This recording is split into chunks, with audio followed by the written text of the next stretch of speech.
Yeah, a bit disappointing, isn't it? We've had such good.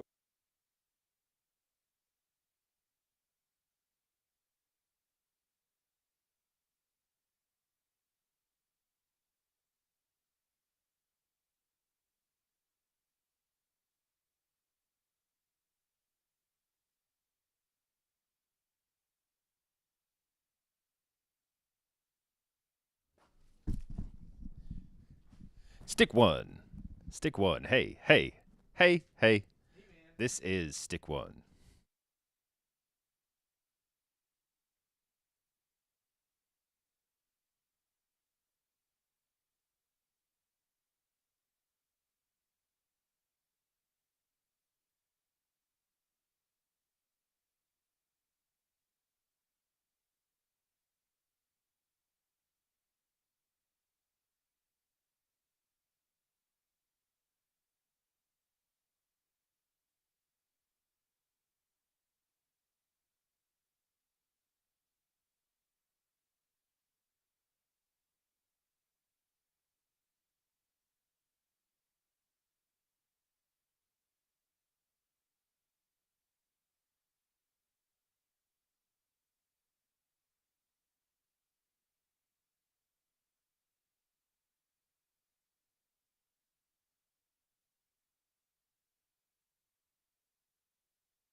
Weather all year, throughout summer, but can't control the weather. Unfortunately, we've had so much rain. Yesterday and now today.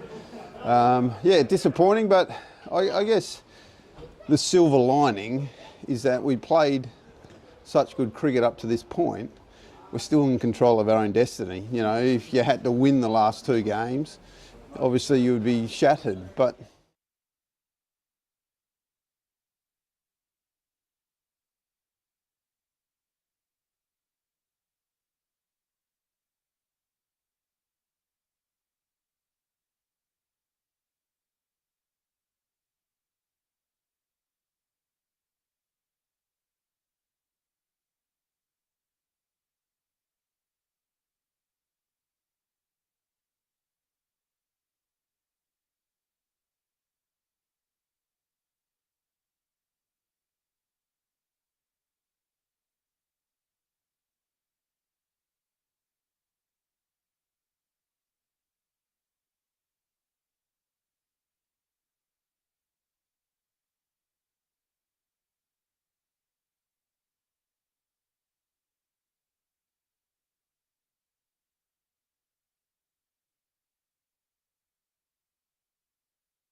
closer player this evening? Only one place to find out the answer. Welcome, for the final time this season, to Durham Live.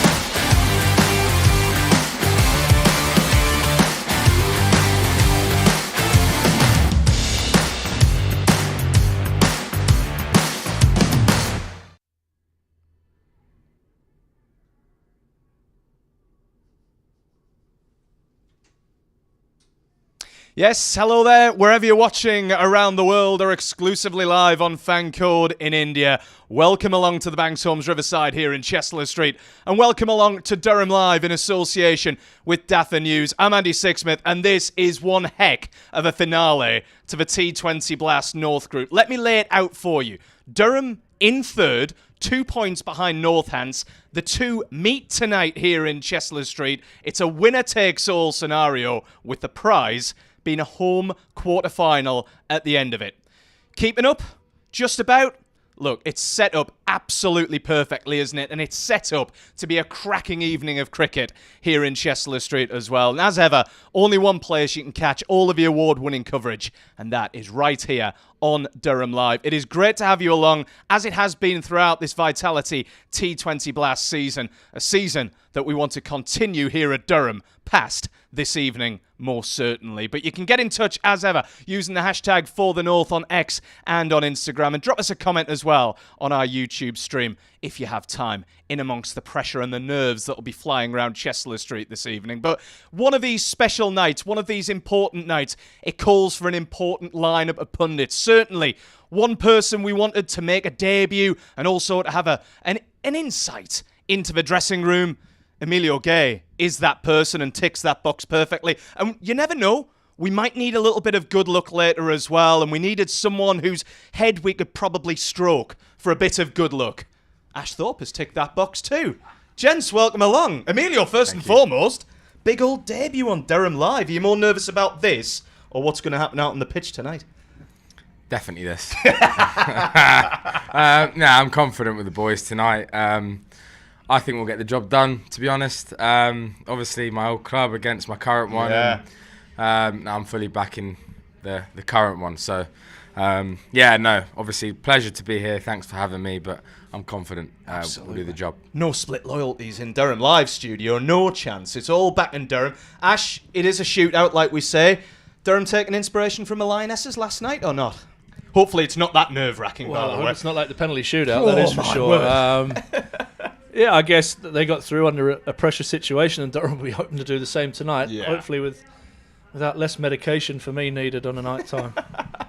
Absolutely. But before we get into the cricket, we start things off on a serious note. Our best wishes from everyone here at Durham Live are, of course, with Ryan Campbell. There was a family bereavement back in Australia. Ryan had to travel home to deal with that family bereavement, and of course it goes without saying, but I'm going to say it anyway, our best wishes from everyone here at Durham Live are with the head coach Ryan Campbell. We hope to see him back here at Chestler Street very, very soon indeed, and hopefully the lads can get the job done tonight and give Ryan the present of a home quarter-final in the Vitality T20 Blast.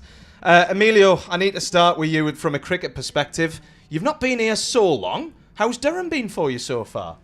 Yeah, really good actually. Yeah? Thanks, mate. Yeah, it's been amazing. I think, the lads, the culture and the coaches, everyone that's involved with the club's been brilliant to me. I heard about the Northeast and the people up here and how friendly everyone is and the way the club's run. Obviously, Northie sold it to me when I was looking to move last year, and it's been everything that and beyond, to be honest. I think everyone's just mucked in and helped, myself, but each other try and achieve our goals. And obviously, again, it's early days. You just said I've just got here, but I've already seen why this club's been successful over the last 2 decades or Yeah, so, yeah. and it's evident to me, why that is. And a real good environment. I'm now living up here and getting used to the Northeast life. How are you finding the Northeast life? What have you seen so far that's really made you kind of go, you know what, I really like it up here, outside of cricket?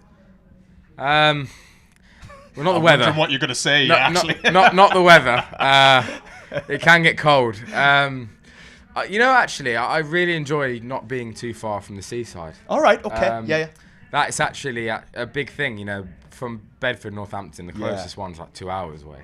So, like 15 minutes, 20 minutes from the seaside, I think Roker or Seaburn's my closest one. Absolutely. That's actually like been a real nice touch. So I've enjoyed living here, and again, like, lads are great. I think with it being further away, when people come up here, I do feel like there is that effort to, see your teammates outside of cricket, with your partners and things like that. And, everyone just seems really close. And that includes the coaches, Campbell and especially, and Giddo, Bunny, when we're away and things like that. It's always if we're going out for a drink or whatever, or dinner, they get involved. So it's definitely a tight-knit group.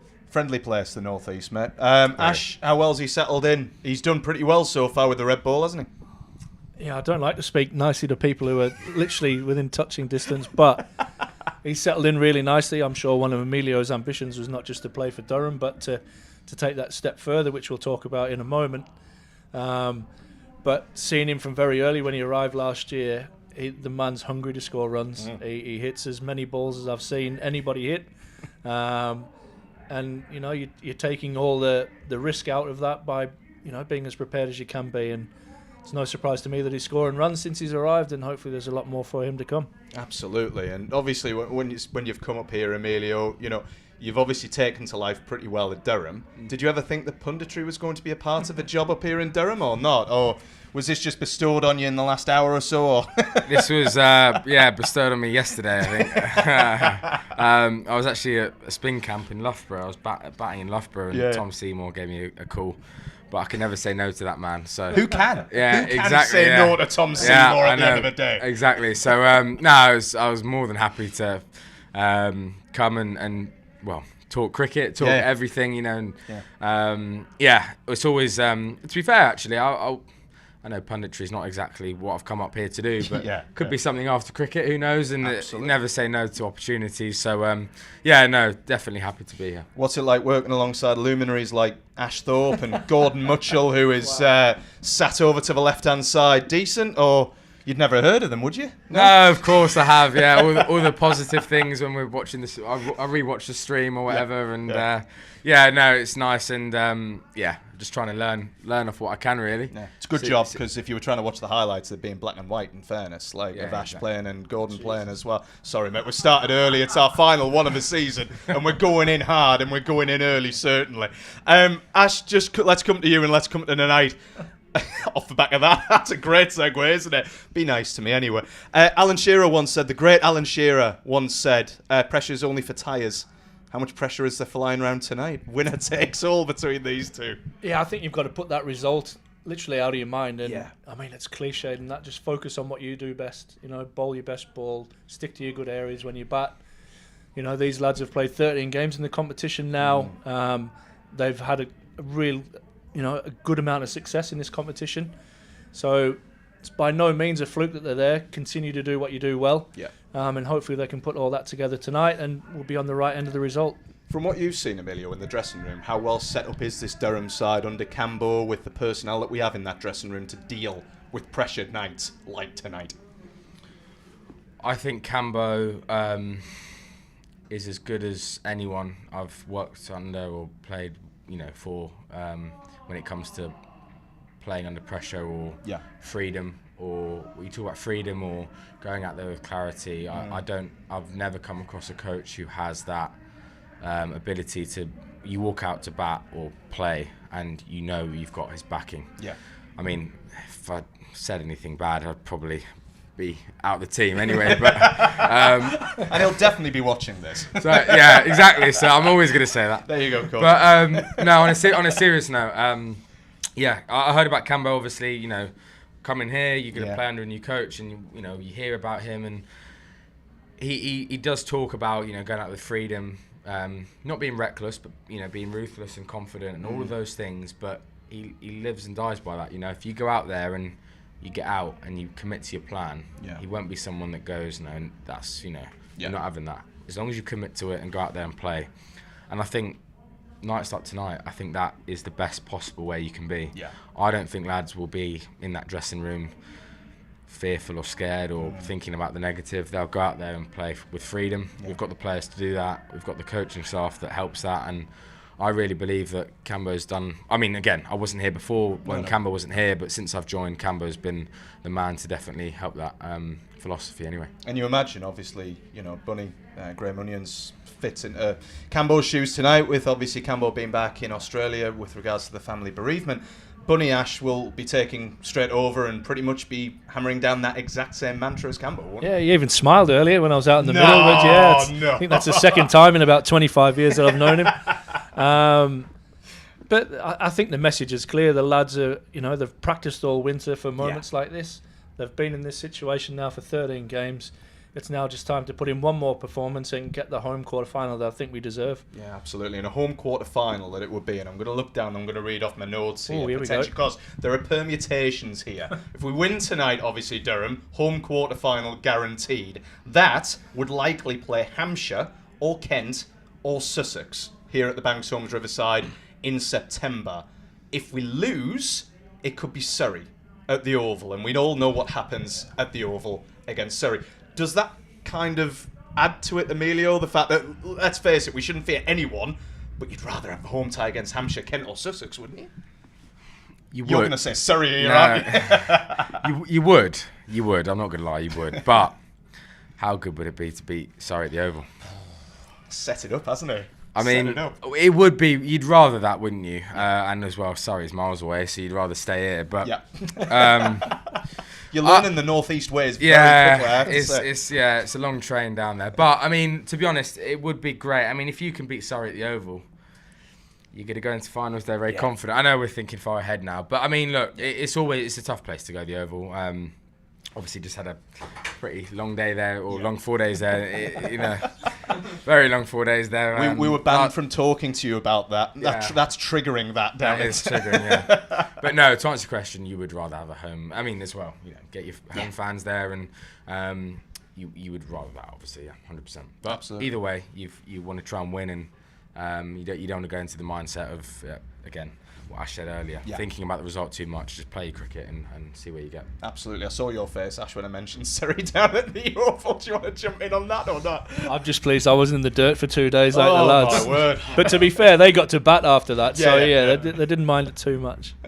Well, I'll tell you what, we spoke about him just now. Why don't we hear from, obviously, the last game, the T20 match, the last doubleheader of the season was a complete washout on Tuesday, but we still caught up on Durham Live with Ryan Campbell after the game to look ahead to this winner-takes-all decider against Northants tonight. Ryan, a bit of a damp squib for the penultimate game of the season in the T20 Blast. Yeah, a bit disappointing, isn't it? We've had such good weather all year, throughout summer, but, can't control the weather, unfortunately. We've had so much rain, yesterday and now today. Disappointing, but I guess the silver lining is that we played such good cricket up to this point. We're still in control of our own destiny. If you had to win the last 2 games, obviously you would be shattered. But end of the day, come Friday, winner takes all.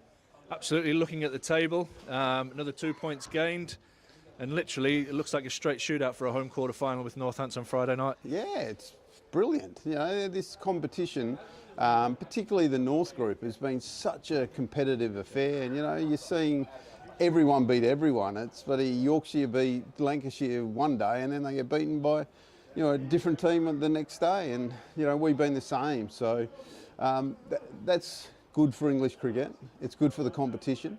And, the more competitive the games are, the better the players are going to be, especially when they're put under pressure. So, it's nothing but good things for English cricket.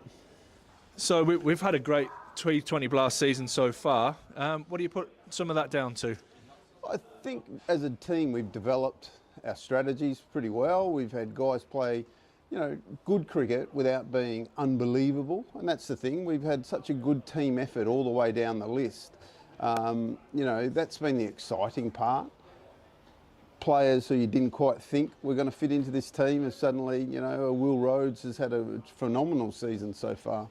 You know, there's little bits and pieces that no doubt we could be better, but, you know, the impact that a Zach Fulks made, I don't think anyone had heard of Zach until, you know, we brought him in, and, you know, he's just shown as a swing bowler in this competition, you can be brave and you can do a really good job. So, yeah, look, at the end of the day, I think we as a club are developing our T20 brand. The players understand what that brand is, and it's getting results. So, you know, long may it continue. Absolutely. This crowd here at Durham, hardy souls, there's probably about 300 or 400 people in the ground still waiting for some cricket tonight. We want them to turn out big on Friday night and get behind a team that hasn't had a great deal of success over the last 10, 15 years. Yeah, 100%. You know, I've always said since the moment I walked in the door that the Riverside has to be a cauldron. It has to be our fortress that, you know, other teams literally fear walking in the door. And, you know, if you look at our record in red ball cricket and in white ball cricket, that is getting to be the case, and we want it to be. You know, it's the north versus the rest. And, you know, we're going to enjoy that Friday night. You know, we put pressure on ourselves, of course you do, because you want to make the quarterfinals. But the facts are we're going to do it with a smile on our face. We're going to enjoy our cricket and our companions, and, you know, hopefully Durham come out on top. Well, great to hear from Campbell there, of course, reflecting back on a bit of a washout on Tuesday. No sign of a washout. I am absolutely delighted to say this Friday for this winner-takes-all encounter. Durham taking on Northants, our final group game of the Vitality T20 Blast. And like I say, it's winner-takes-all. Durham in third, 2 points behind the Steelbacks, knowing a win would guarantee them a home quarter-final. Very important indeed. The toss has already taken place. Steelbacks won it, decided to have a bat. Emilio, where do you kind of sit with that, given the conditions here at Durham tonight? I mean, look, it's one of them ones. We used to say that boundaries here are massive, and you know, pockets are big, and you know, chasing is always going to be tough. But I mean, conditions change, things change. I mean, I've not really seen the wicket. Yeah. Ultimately, look, if we bowl well and they know they're in a bit of a dogfight and get a couple of early wickets, I'm confident if we have a good power play, we can chase down any score. Yeah. I do think, you know, the wickets here have been pretty good this year to bat on. And the outfield is, you know, fairly quick. So I just think if we can get a partnership chasing a score, even if it's a good score, I think they'll know in the back of their head it's a good wicket. Skidding on like lights, everything. I think it's actually not a bad choice for us. And there's plenty of potential for partnerships in this Durham team. Just run it down for us, Ash, because obviously there's been a few changes tonight with various players coming in and out. Obviously losing Jimmy Neesham and Will Volks as well to New Zealand, to international duty. But Ben Rain back, David Bedingham still in there as well. Run us down the team and what you think of it. I just think we've been a really consistent team this year. We haven't really had that player that's gone out and scored 500 runs in the Blast. We've got a lot of players at around the 200 to 300 mark. And I think that's been the key to having success, is that we haven't relied on one or two players, that the whole squad have really contributed to where we are.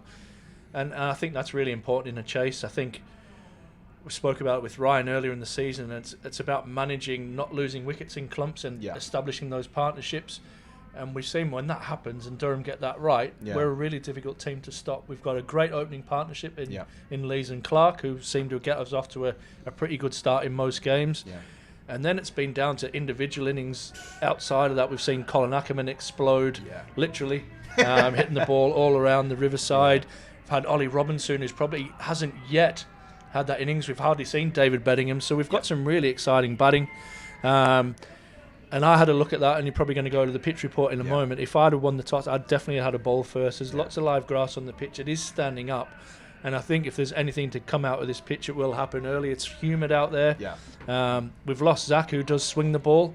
But Cody Youssef comes in to replace him, and he's really exciting and should bowl with good pace and get the ball to skid on. I was going to say, you can kind of understand the Steelbacks a little bit for coming here and deciding when they've won the toss to have a bat first, because Durham have been very, very good at defending a total so far here at the Banks Homes Riverside this season. But from a field and from a bowling perspective, Emilio, how big is the return potentially of Ben Rain, but also the inclusion of Cody Youssef, who has been absolutely tremendous for South Africa?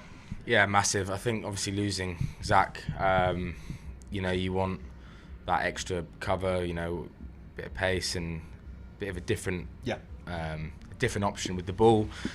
You want wicket take. I know it's T20 cricket, and obviously defending is important, but you still want those bowlers that wicket taking options.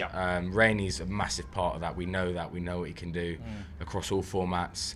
So it's really good to see him back, obviously after an injury at the Oval. Really, really good to see that. But I think the way Cody bowled in those, let's be honest, a couple of flat wickets at in those Red Bull games, and the way he bowled with a bit of pace and like bringing some energy and just really explosive at the crease and taking wickets. I think that's really important, and in games like this, that could be the difference. So it's really good to see both of them in the team. We've looked at Durham's team, but obviously Northants, we talk about that kind of team ethic, and probably Northants embodied that this season. They haven't really, with all due respect, got any huge standout players, but their team ethic, fantastic. Having said that, we did beat them down at their place. Does that have any bearing at all on tonight, Ash? I think they've been a solid T20 side for a number of years now, and Emilio can probably speak better than me, but I think they've probably had a real focus on that as a competition that they can win. They don't have the budgets of all the bigger clubs, so can they target something where they think they can get some silverware with the likes of David Willey, Ravi Bapara? Is Ravi there? Yeah, Ravi's there, isn't he? They've got some real standout players, so they'll be dangerous. They've got Scrimshaw, who's a big long thing, and they've got some real talent. And there's they are second in the table for a reason. They've had some really good success. It'll be a tough game tonight, but I think you hit the nail on the head, Emilio, by saying that we've got wicket takers, and if we want to keep that run rate down, we need to take wickets in this first session. This is why I've loved having you as a pundit on Durham Live all the way through the season, Ash. I know I throw some zingers your way, but describing someone as a big long thing absolutely redeems you completely for everything. I mean, we have got our own. We've got our own as well. We've got Ben McKinney and Hoggy, who's not short by any stretch. It's the land of the giants in Chester Street, potentially around the place tonight. Anyway, but we've just heard, obviously, we're talking about the team and the coin toss. Obviously, if you are just joining us on Durham Live here in the Daffa News studio, Northants have won the toss. They've decided to have a bat. But how is the pitch doing? That is the big question. So for the final time this T20 season, we'll head down to the pitch where this man has been, Ash Thorpe, and we'll bring you Fever Pitch. Oh, wow. Well, welcome to the last Vitality Blast game here at the Banks Homes Riverside, where the winner takes all quarter-final up for grabs, or a home quarter-final at least, where Durham take on Northamptonshire Steelbacks. We've got a fresh pitch today. This pitch was due to be used on Tuesday night, but we all saw what happened. It was under covers. It was a horrible night. Tonight we've got a much better night for cricket. There was a little bit of rain around earlier, but the covers are off. The lads are warming up, and we're ready for a full game here. Like I said, fresh pitch, plenty of live grass on, which should give the ball nice pace and bounce. Boundaries around 65 metres, so should be a few catches on the boundaries for the spinners. I think win the toss, have a chase, but hey, what do I know?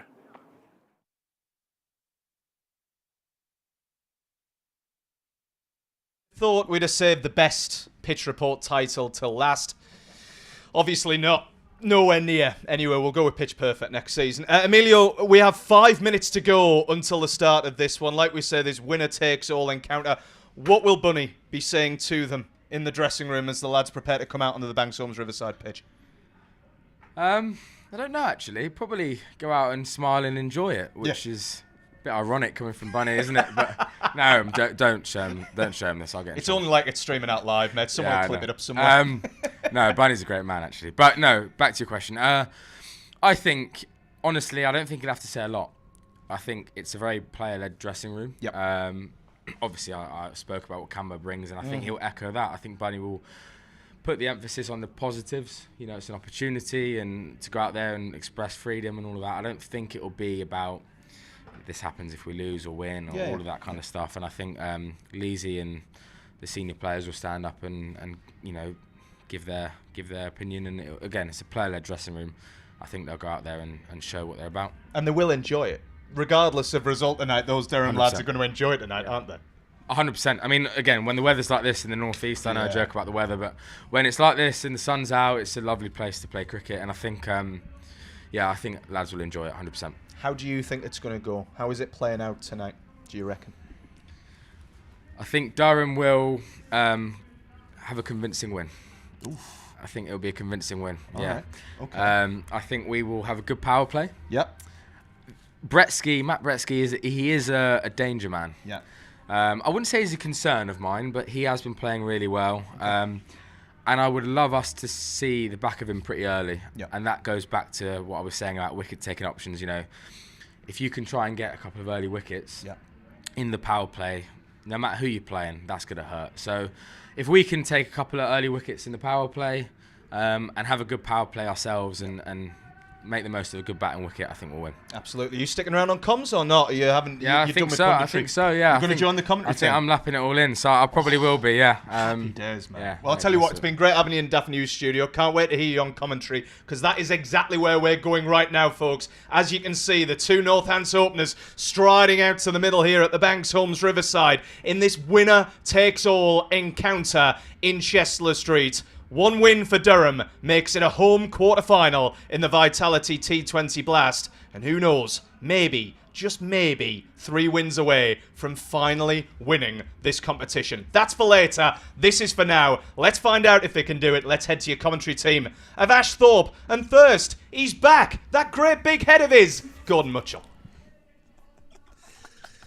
There you go, Muchie. Welcome back, mate. What an introduction that was. That massive Thanks, melon Andy. of yours going to sit in between myself and Emilio. He's lining a few of us up tonight, Yeah, he mind has, Ash. yeah. We'll get him back at some point. He's don't a you dangerous human. We'll go through the team lineups for tonight's game. Graham Clark, Alex Lees, David Bedingham, Colin Ackerman, Ollie Robinson with the gloves, Will Rhodes.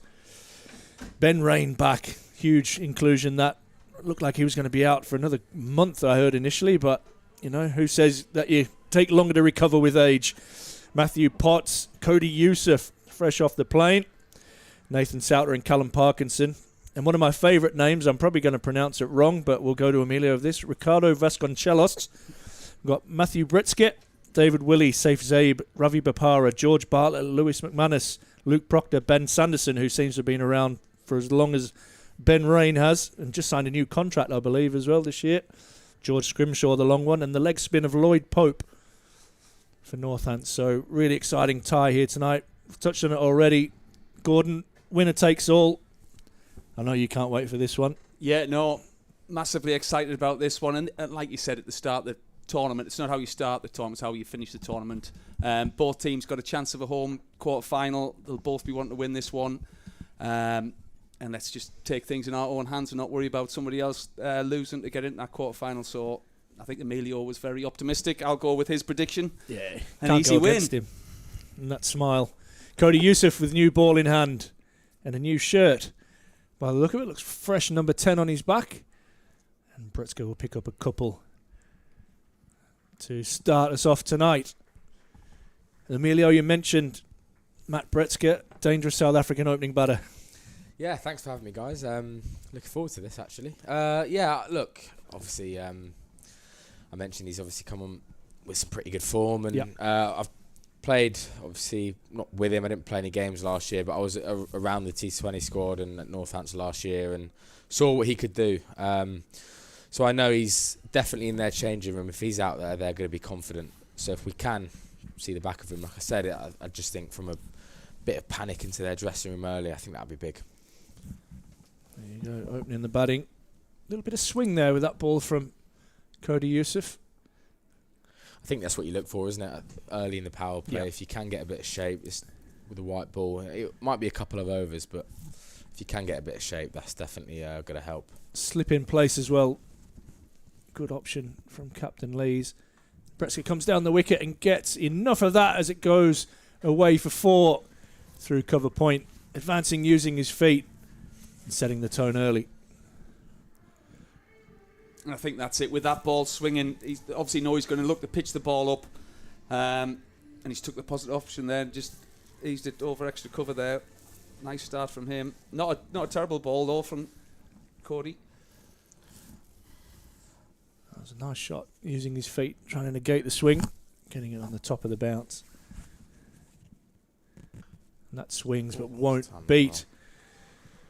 Who have we got in there? Got Bedders, David Bedingham, stinging his fingers there. Short cover, very precious of his fingers. Again, Leesy's got his man nice and tight there, trying to stop that single. Yeah, just looking at angles as well, isn't it? You get that man in a little bit tighter. It just changes the angle of getting it in between cover and point or cover and mid-off.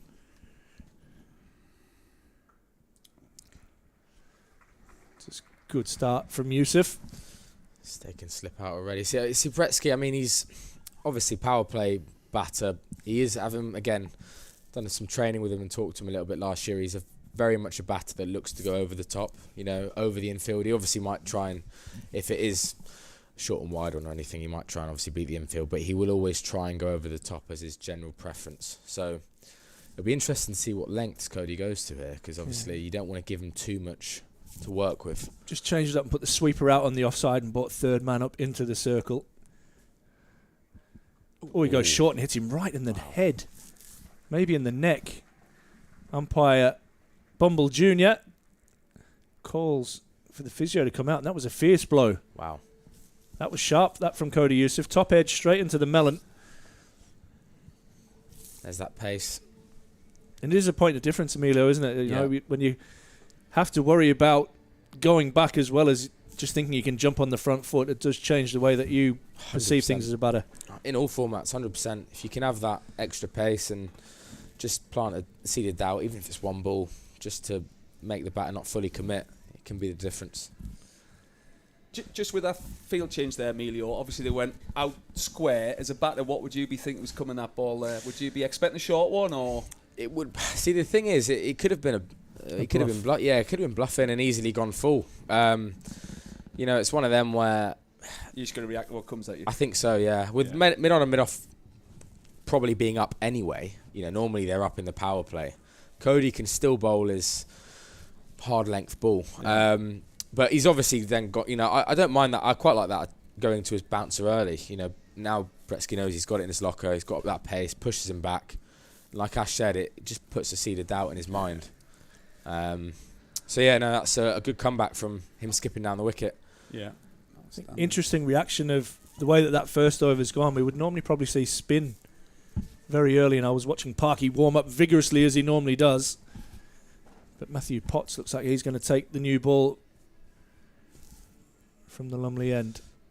Maybe they've seen something in the wicket, a bit of grass. Yeah, it's definitely standing up on the pitch there.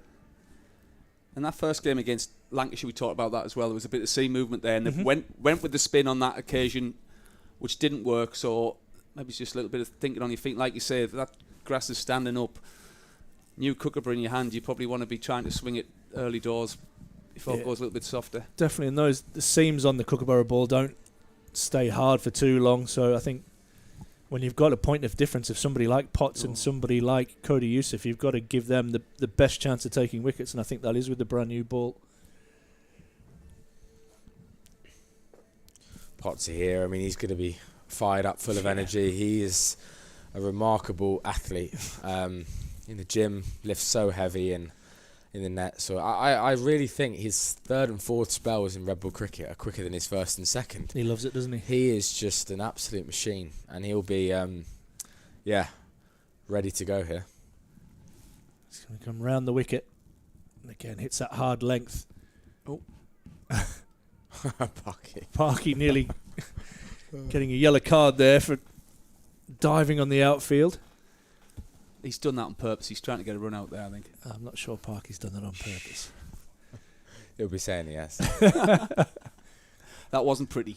I'll tell you what, remarkable. Like, he is one of the quickest over that they do the 2K time trials, and he's an absolute machine, little shuffler. He is a machine, yeah. You've got him and Luke Robinson, who are always at the front, but they're completely different styles. But yeah, no, he's a good runner. Good hard length, that first ball from Potts. I think we'll see quite a lot of that. Got those two sweepers out square of the wicket again. Oh, that's beautifully bowled, that. That's as good as a ball as you'll see anywhere in world cricket. Might just get Alex Lees thinking of a slip. Seemed to swing a little bit after it passed the bat. And bounce as well, good bounce. Here he comes. Going to put a slip in place. Better shuffling in. He seems happy to get out of that. Yeah. Extra cover region. He's better, yeah. He's very much a mid-off at 4-day cricket. Doesn't really move from mid-off. snaffled a few for South Africa, didn't he, in the Yeah, Test matches recently? he's let us know about it as well. I can imagine. Oh. A good hand from Potts. And how are we pronounced? Is it Vasconcelos or Celos? What we're going with? Vasconcelos. Yeah, Celos. Yeah, Vasconcelos. Put a bit of mayo Yeah, on that I've with heard the plenty. ch. Yeah, I bet there's been a few variations of. Oh yeah, yeah, plenty. It's hard to get my one wrong, but Vasco, yeah, he's a very good player. Very easy on the eye player. Bretzke, and that one is a real half chance. That's hit Potts on the wrist, and that won't tickle. But good bit of pressure building up here from Durham. Bretzke trying to get away, already been struck on the head. Now a few dot balls just starting to build on him, and just a little chat between the two batters. Potts will shake that off at some stage. He's having a couple of minutes. Hit him right on the wrist, I think, that one. I think he'll be fine, Potsy. I think we'll be checking if the ball's okay. He's a big unit. He's always had that chip on his shoulder as well. So when I think he was 14, we had a rain delay one day, and he offered to take on the whole change room, and starting with me first. Short one, gloved, but it will go away for 4. Good sharp bouncer from Potts. Didn't get the rewards for the ball, but Bretzke picks up another boundary. Just letting him know that he's not just going to be able to jump on the front foot here.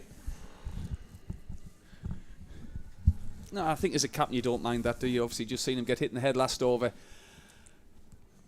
Not a bad option. Look, not going our way that time. The question is, thought we did Potsy get the number 2? No. He did stand on my foot with spikes. Oh, and that's up in the air. Towering catch. And put down. It seemed to be in the air forever. Is that Will Rhodes out there in the deep? And that could be a big moment. It's an early let-off for Bretzke. Just didn't seem to get under it and get set there at all, did he? It seemed to be in the air forever. Yeah. I lost it in the sky, so I was literally watching the monitor in front of us, and he was never quite settled underneath it. 12 without loss after 2. That is the way he's going to play. He's going to look to go over the top of the infield. I mean, I would like to see the back of him, but I think our plans here have been brilliantly executed. You don't want to go too full and get floaty, and it'd be interesting to see here actually if Bretzke stays on the back foot here after that first over from Cody. We're about to find out as Yusuf comes in, and this one thuds into the pads, and that's a leg stump half volley that probably, if Bretzke hadn't been bombed with a couple early doors, that he might have put that away, but it's definitely weight hanging back.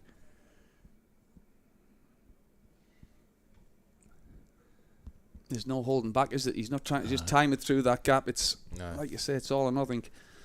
There's a really nice crowd in here tonight at the Banks Homes Riverside, and a beautiful sunny Friday night. Gives himself a bit of room, and Ollie Robinson does brilliantly, tumbling away down the leg side. As Yusuf just tried to follow Bretzke there. Got it a little bit wrong. Thankfully for Durham, it's only cost them 1 run. Does Cody always come quite wide on the crease, or is he? Have you not known? To be honest, I've not actually paid much attention to it as a batter that's not faced him. I feel like if he did it in T20s, he'd probably do it in all formats in red ball. It's a skill that's obviously a lot of fast bowlers use, don't they? He was quicker than I thought he would have been when. He's got airspeed, hasn't he? When he was it the Notts game? I can't remember. Yeah, I think it was the Notts game. It was on a wicket when Haas got 200. It was on a wicket that was a bit, a little bit dead, not really getting through, and that extra pace definitely surprised a few of us. And that's carved away beautifully, opening the face, and getting that away for 4. Not a bad ball at all there. Tried to go full and in the block hole, and Bretzke manages to carve that one away over backward point for 4. Oh, great shot. Getting a little bit of touch there rather than the big shot there. Pick the gap. Seems to be coming onto the bat well, at least. obviously a bit of movement there.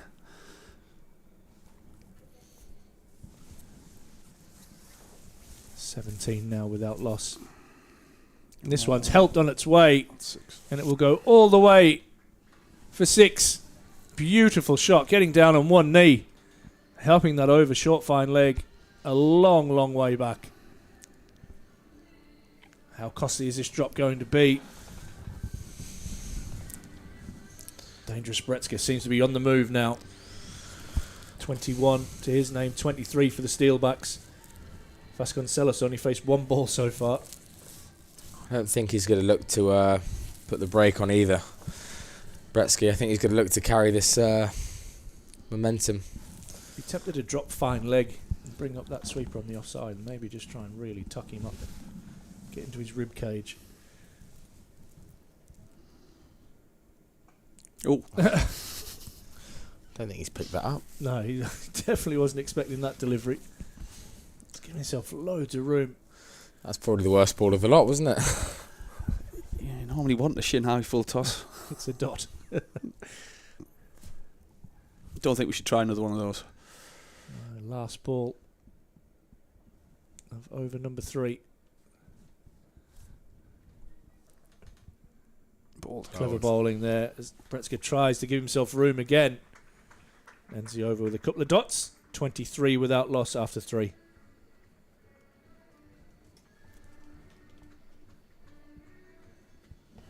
Yep, spin. I think this is a good option, personally. I do like spin,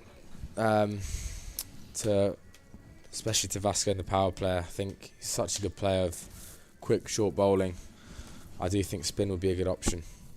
Parky's obviously, just picked up with the Trent Rockets as well, hasn't he? So high on confidence, and I think this could be a good matchup. He's always full of confidence. Callum Parkinson. Yeah, that's true. The greatest celebration of wickets that we have up here in the northeast. He's going to bowl left arm over the wicket. You definitely want characters like Parky in these kind of games. When you're looking at games where there's a few people in and important pressure situation games, I think players like Parky are crucial. Tend to step up in the bigger games, so I think he's going to be quite important in our attack tonight, along with Souts, definitely. Been a big part of the success of both spinners. Yep. For a number of years now for Durham. And come round the wicket to the right-hander and bowls a nice line. Tucking Bretsky up. He's not moving that well by the look of it at the moment. Maybe that blow to the head's done a little bit of damage. Comes down the wicket and drags that one to mid-off, looking to hit that one probably over mid-off. What Parkinson does as well is he gets through his overs quickly, and if he can get a quiet one, it just sneaks another one on the board and adds a little bit of pressure.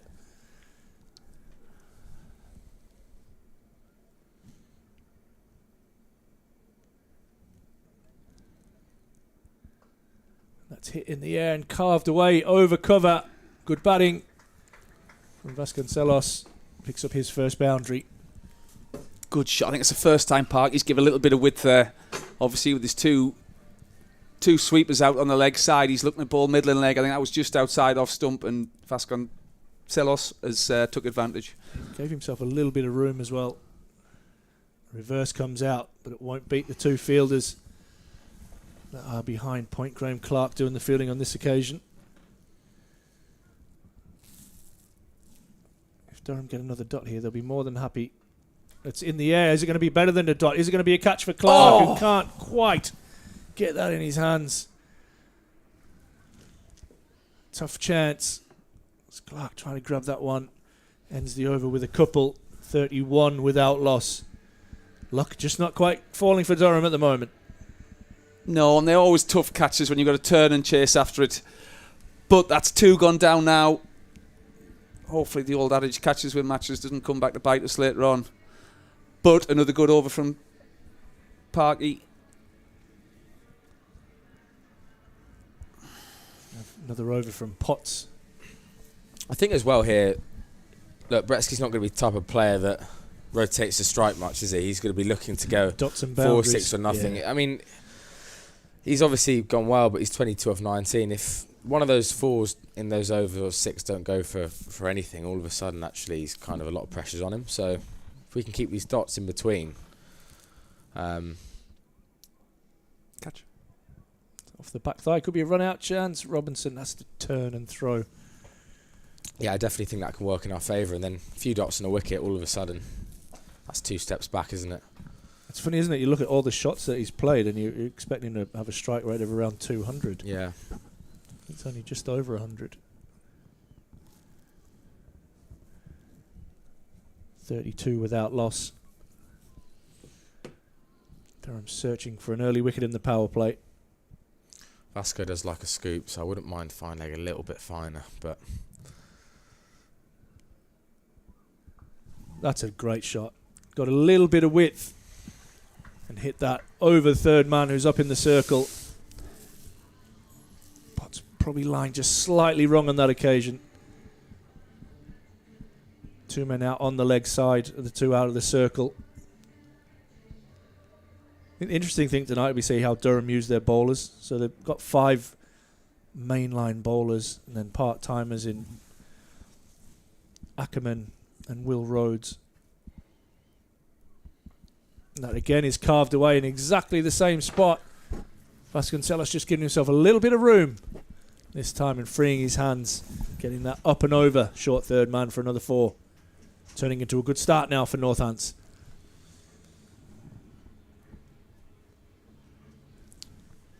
just a bit of width, isn't it? It's just all it takes is just that little bit of width, and Vasco's going to put his hands through it. Tough margins in the power play, but I think Potsy's going to have to come back stronger. That's good. That's a good line. Yeah, perfect. It's a really good line. He's got protection there. Yeah. Thankfully, so does Vasconcelos, because that would have done some damage. I mean, as a batter here to this field against Potsy, you want anything you can put your hands through, and that line's perfect. If you get cramped up and there's 2 men out, all of a sudden you have to kind of force something, and that's when a scoop or something comes from the batter, and that's when you're in for a wicket. A wicket, I think. And again, really good line. You can see there he's made room for himself because Potsy's gone a bit straighter. I'm going right over middle stump. Yeah, good response from Potsy. Important. We talk a lot up here around the first and the last ball of the over being crucial. Potts will want to close this out without any further damage now. 9 already off this over. 2 dots in a row now. 40 without loss.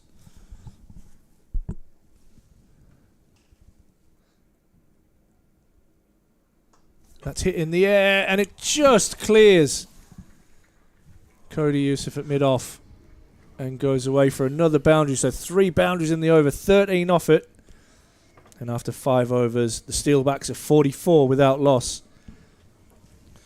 Fine margins. Fine margins. I think Potsy would be happy with that.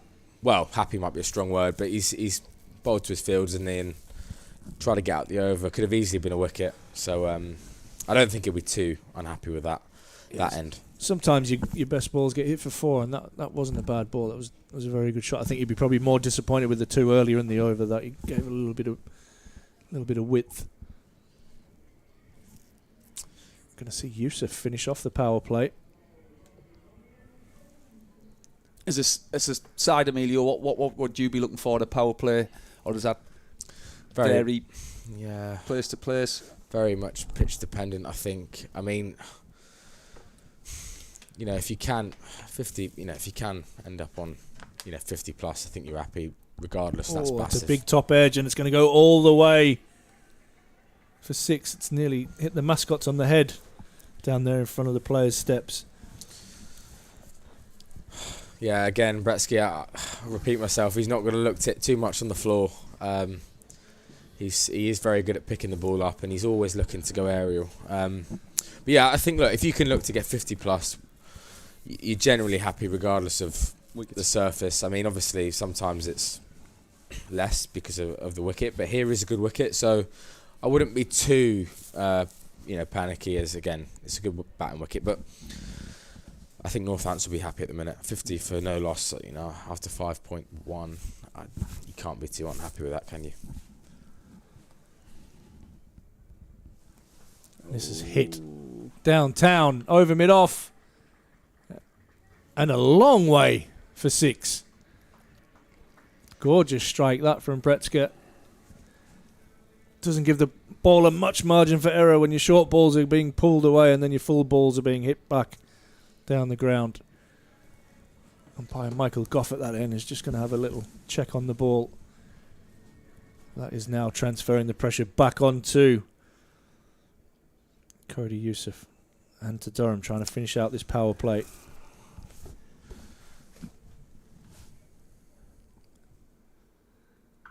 That's consecutive 6s, 3 in a row. Is it? Yeah, it is 3. First 3 balls of the over, all disappearing over the Toblerones. This is now becoming a fantastic start for the Steelbacks. Free hit. I mean, it rubs salt into the wound, isn't it? But again, that drop, it's not looking. No. Yeah, looking costly at the moment. One, yeah, but be interesting to see what Cody goes to here. Could you try and close the side of the field down? You've got sweepers both side. Well, it looks like this is what Lees is talking about now. Try and tuck him up, and then at least you've got 2 men in the game. Ben Rain. His strike rate's not looking too bad now, up to 176. 200. Oh, no. And you talked about tucking them Oh, up. And that's gone. exactly what... And He's pulled a fetlock, I think.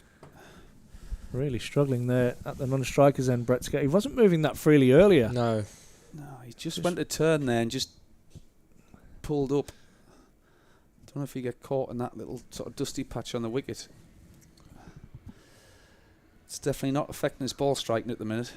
That would be my tactical one if I was batting with you. Just making sure I don't get back for 2. No, just the easy one. Just get a breather.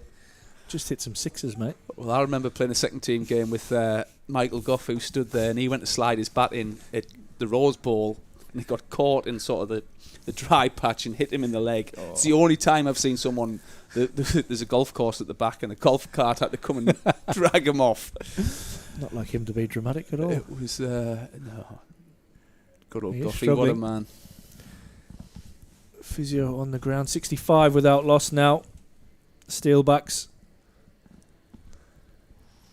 Couple of chances. One pretty straightforward catch to Will Rhodes going down in the deep. And Graham Clark failing to grasp on the one that was as he ran back over his head. 2 batters just grabbing a drink. Chat with the physio. Looks like you'll be okay to continue.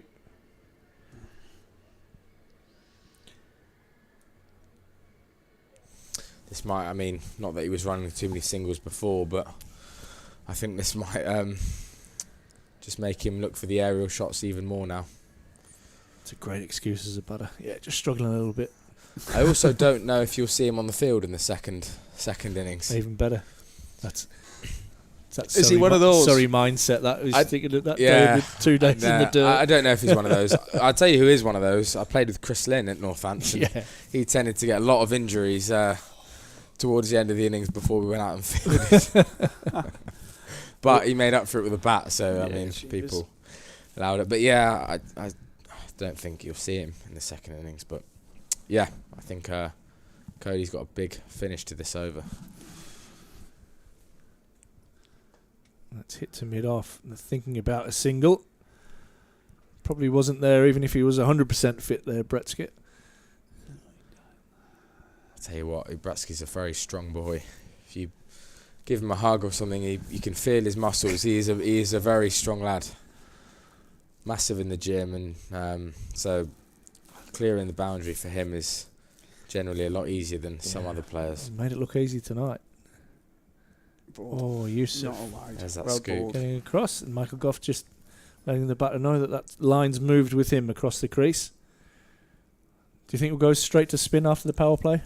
I think so, yeah. I think it's the best option, to be honest, to both these batters. I do think both their games are suited to pace, but yeah, I think South's probably come into the game pretty soon. Oh, and that's hit. And they're going to make him run. Hobble through that time. Bretzka for a single, and a nice end to the over, but a really positive power play for the Steelbacks. 66 after 6, and we are going to see some spin. Callum Parkinson does prefer bowling from the Finkel end, and I think we'll see Parkinson bowl from this end, and Souter will probably come into the attack from that Lumley end. And then we've got Ben Rain to fit in, and then depending on how the options go, you might see an over or two from Will Rhodes and Colin Ackerman, just to give Alex Lees options at the back end of the innings. Not much wind tonight, Ash.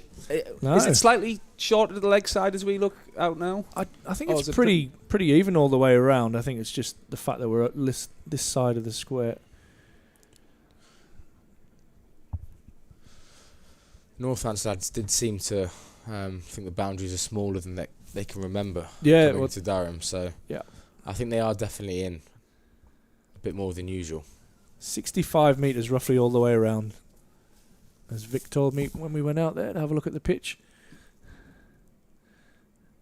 This was the pitch that was supposedly going to be used for the double header on Tuesday, but all we saw was plenty of rain.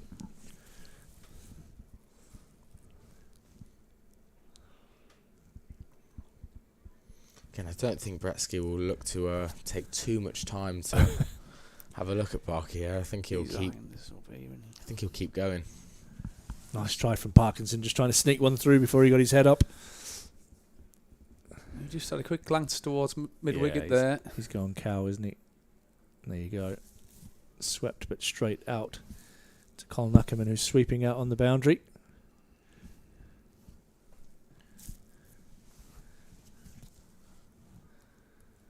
Durham need now. They need a wicket and a couple of quiet overs just to put the pressure back onto the Steelbacks. And they're going to get a wicket here, are they? That's gone straight up. Potts is underneath it. And Potts takes a comfortable catch. We called for a wicket. We've got a wicket. Callum Parkinson, the man to break this opening partnership of 68. And the man to go is Vasconcelos, who's caught by Matthew Potts out in the deep off the bowling of a pretty reserved Callum Parkinson there. Normally there's a wild celebration. He's pretty pumped up. He's given everyone a high 10 there, though. Yeah, well, he's got round face everyone. That as well. I like it. And again, I mean, Potsy made that look easy in the end, but to start off with, it didn't look as if he picked it up straight away. So I'm not sure whether it's a bit of a tricky sky. Obviously, normally when there's no clouds, it's trickier. Yeah. But I think this is one of the glariest grounds in world cricket, and I've always said that, the Riverside. And sometimes it just feels headachy. I know that sounds weird, but you're constantly squinting. Yeah, it's normally out on this side when you look on a night sun. into the sun. Obviously, those other two catches go on the other side, but that was definitely the wicket they needed. And if we can break this partnership, I think this is a big partnership for Northants. Yeah. David Willey, the new man.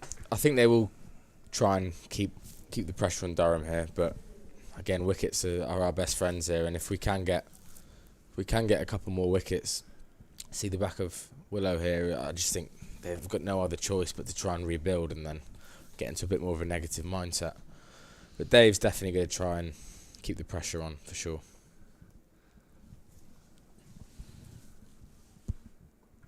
It's good from Parkinson.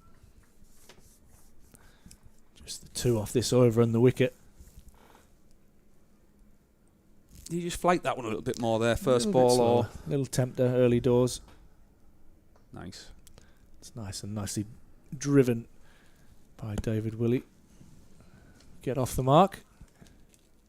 Obviously, as a side, Emilio, you want to target all competitions. Is there a bit more of an emphasis on white ball cricket at Northants, or?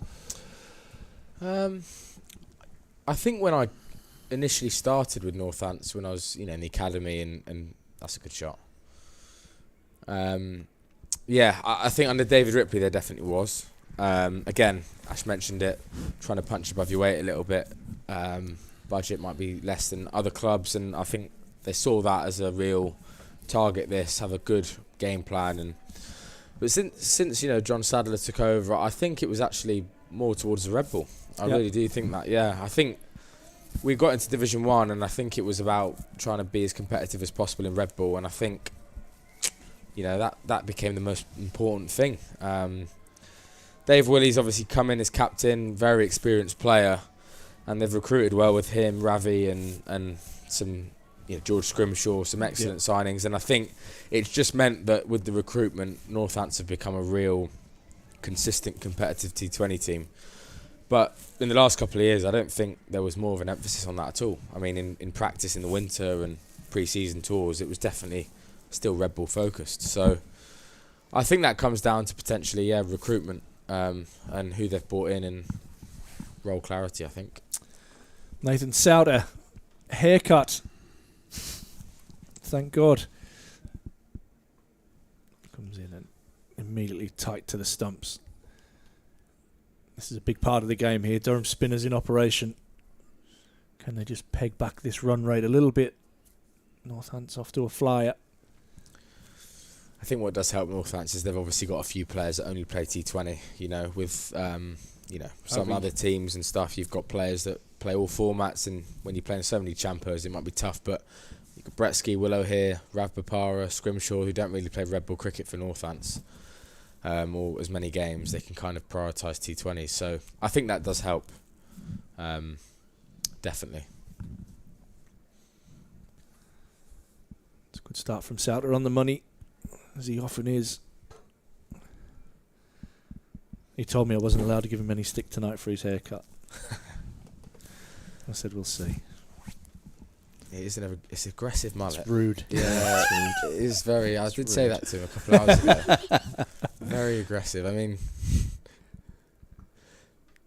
I know for a fact Northants would have had a good chat about Souts, how to go about him. Last year, when we were here and at Northants, it was the same. I think he got a 5 for against Northants, and then 3 or 4 here, and the year before. Or it might have been the year before. He got me out here, actually. So he's had some good success against Northants. I know they'll definitely have a chat about him. Whether it just be try and get through him and see him off, or attack him, we'll see. But, yeah. It's been a real consistent performer since he's arrived in the Northeast. Yeah. Willie gets back for 2 there. Bretska's still not moving very freely at all. I think last year we had the rain. I don't know if you were up for the rain game. I think it was about 8 overs a side or something like that. Yeah, I was here. Short boundaries was played over that side as well. It was quite a short boundary.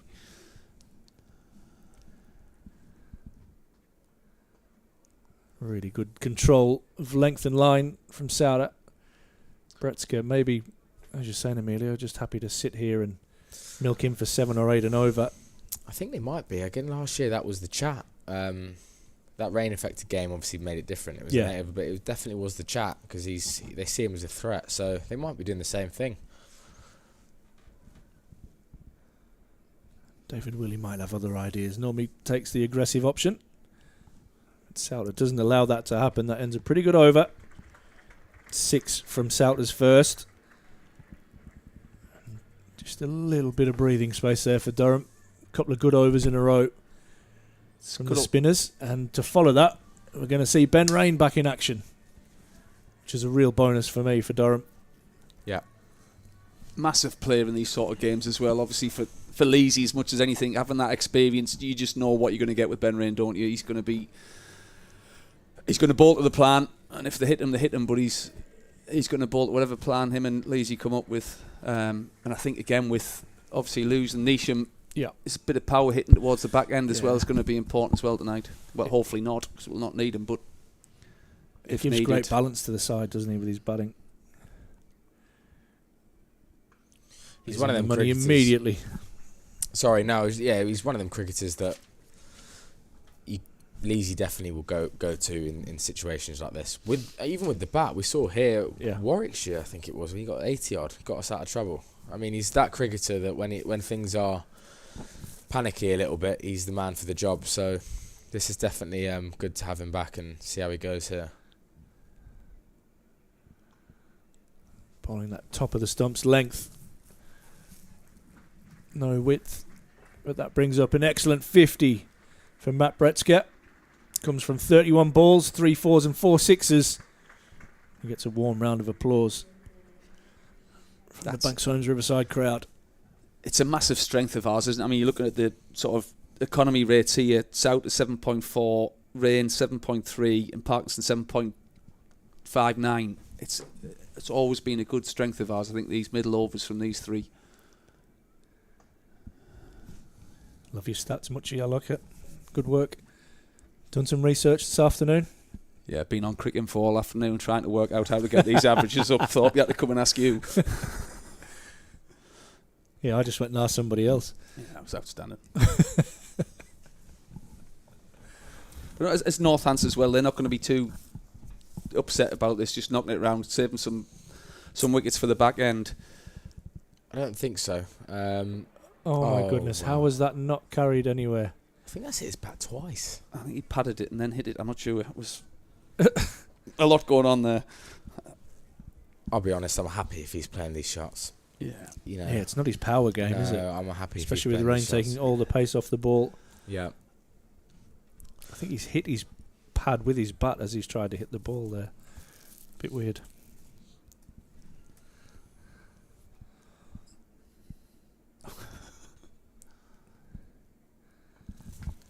Reverts back to self. Oh, good lad. And a good bit of work So out in the deep. I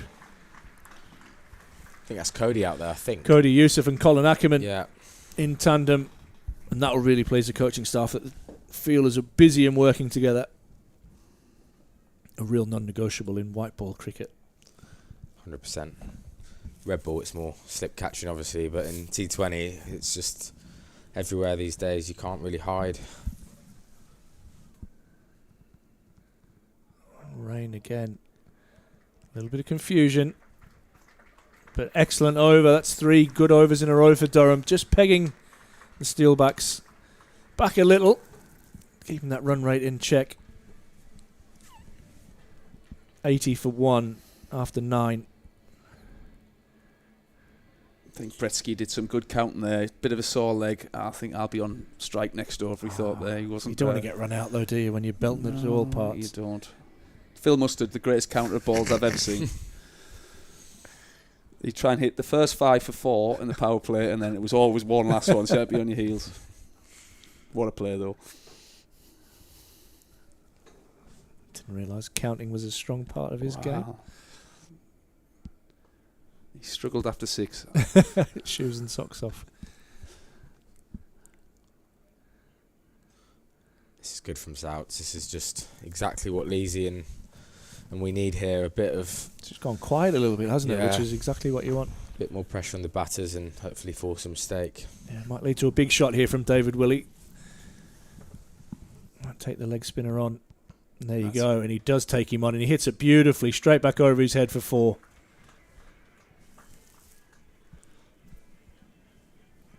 Obviously, he only played against David Willey when he was a youngster coming through, but he always struck me as a real good competitor. Loved to fight, wanted to be in a bit of a fight with everyone.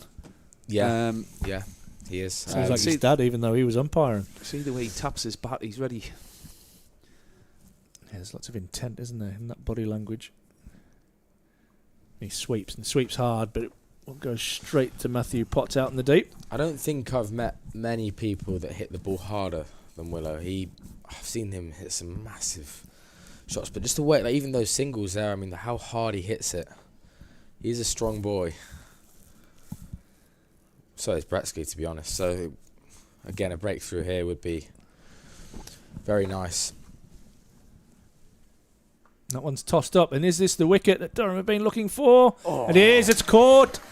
And a little bit of redemption for Will Rhodes, who takes the catch in the deep, and there you go. Look at that haircut. That's made for taking wickets. Nathan Souter back at it, and that's a big moment in this game as the dangerous Bretska goes. He's just kept quiet there for a few overs. He goes for 52. Durham pick up their second. Northants 86 for 2. And well done, Will Rhodes. Never easy when you drop one, you know. He didn't quite get himself set again there. Looked a harder catch, didn't it? On the move. But he would definitely have wanted a bit of redemption there, and he's got it, so well done to him. And well ball South again. He's just kept those stumps in play.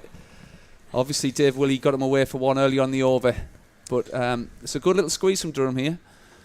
Yep, and I think that shows, doesn't it? A few dot balls, forces an error, but in comes Ravi Bopara, who is actually probably the opposite of Dave Willey in terms of power. And I mean, he has got the power game, but complete finesse and class and precision in his shots rather. So this is, again, another important partnership for them. 480 odd T20 games I think he's played, Ravi. So outrageous. Yeah, you want to see the back of him as well. They keep coming, but again, if we can keep this pressure on, force a mistake, I definitely think that run rate will keep creeping down, which is what we want. Big moments. They say the spinners doing the job so far for Durham.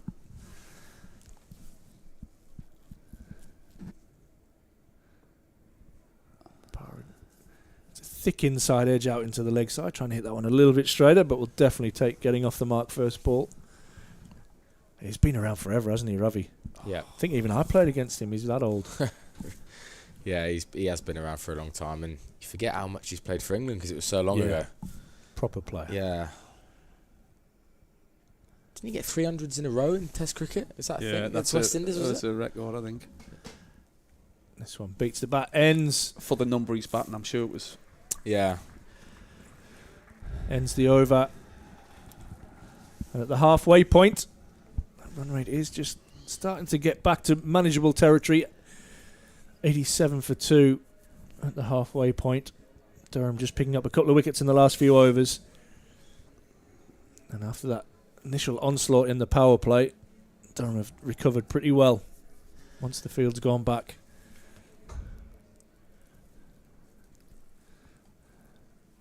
And I think it's a good example of kids as well. You know, obviously Dave Willey's there, full of energy, tapping his bat hard. Ravi's Mr. Cool, just laid back. And whatever your sort of personality's like is how you should play. You shouldn't try and be something you're not. I think it's a good watch for kids here. This one hit out into the leg side. They're thinking of a second. But not on as Colin Ackerman as well. Yeah, completely different players, like I said, but effective in their own way. I think. Has Rainey been to the gym? Look at that, he's got some guns going on there. Or has he just got the extra tight sleeves like the Faf du Plessis style? Actually, must have been going to the gym. He's had a few weeks, I guess, to do a bit of uppers. I think whilst they're rebuilding here, they're definitely going to be looking for these pockets and getting twos. What about an over from Ackerman here while it's a little bit quiet, or do you try and keep the momentum away from Northants? Well, I don't mind it. Again, I think speed on's gone, hasn't it? Spin might be tough to get away. I don't mind it at all. Ben Rain. I'll let you rip. Gordon's just shown us a list of T20 franchises and teams that Ravi's represented, and you have to scroll on the page. Well, we've actually got the same agent, so I think that is partly down to my agent being getting him into some of these franchises as well. There's some random names in there. He's got 30 different teams he's played for. Yeah, has he? Well, drives. That's what I feel Won't beat Lee's in the covers. Half stop by the big man. Yeah, he's played for some of the best teams around the world, so he's like experience. The Ajman Bolts, I've supported them for a long time. Yeah. Who else? You've got the Peshawar Zalmi in there. Yeah, I like the Zalmi. Yeah, Peshawar Zalmi. I mean, I think they're in the PSL, aren't they? Yeah, they are. Sorry, I've lost the just page. gone off it. Oh, come on, Woochie. Again, all the pace taken off that from Ben Rain. Yeah, Multan Sultans. Sultans, what a name. Yeah, I mean, he's Chittagong Kings, Colombo Stars. I mean, he's played it all. So even the Jaffna Stallions. Oh, what a side. He's been in the Big Bash as well, hasn't he? He's played Big Bash. Yeah, sure? Yeah, he must have. I mean, IPL? Sydney Sixers. Yeah. Pace off. This is hit to long on, and it's going to over. clear Potts. Good strike from Bopara. Potts was interested.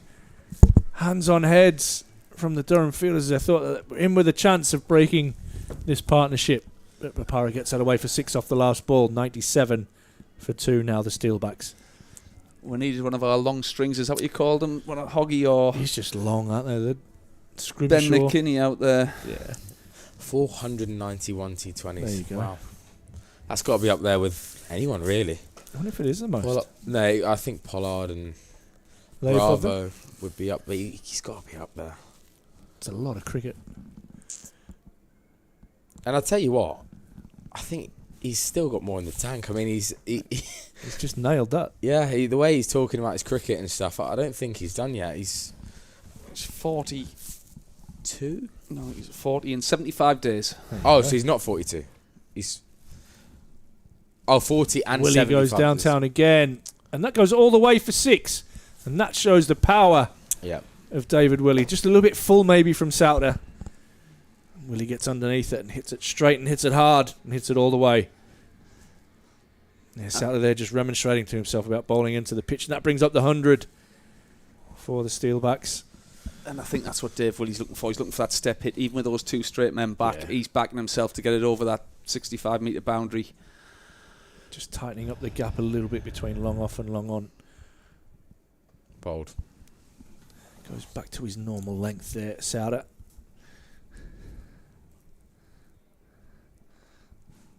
Sorry, Thorpe, I didn't get to hear your pitch report because we didn't get it played in the studio. What was your predicted score? Did you go with, or did I went for 170? I thought was about par. Yeah. So we'll see. It looks like they're on for a little bit more than that at the moment, but can Durham get the squeeze on again? That's in the air, but got away fine. That just shows the skills of Ravi Bopara. Simon Brown, watching on, says he played against him as well, so he must be due his bus pass. Good to see you listening in, Chubb. Good old Chubby. Yeah, I thought he was actually a couple of years older. So he's 40. I mean, got Jimmy Anderson, who's just Sir Jimmy Anderson, who's just been picked up in the 100 and still going strong. Ever, so bouncing people out last night. That's a nice shot. Yeah. What a treat that was. First game here to watch him. And I mean, he's still hitting the bat really hard. And Really? Yeah. Yeah. What a bowler. Longevity of career. You play about 180 test matches, maybe more. That's tucked away fine, and Ben Rain gets round and does well. Oh, no. Bit of a horror throw there that Souter's unable to collect. He doesn't look very pleased with life at the moment, Nathan Souter. You can have a gap there, as you see, from deep cover to short third man. Ravi doesn't really reverse sweep. So if you can get him reverse sweeping, that's where you really want it. So where would you move him? Sorry, would you put... No, so that gap there, they've obviously left a big gap there from deep cover to... They've got no one really covering between deep cover and short third man. That's probably because he doesn't really reverse sweep. They've done their homework on him. So that you know you can keep that open. If he wants to reverse sweep and go away from his game plan, then you're happy, really. Yeah. 109 for 2 after 12.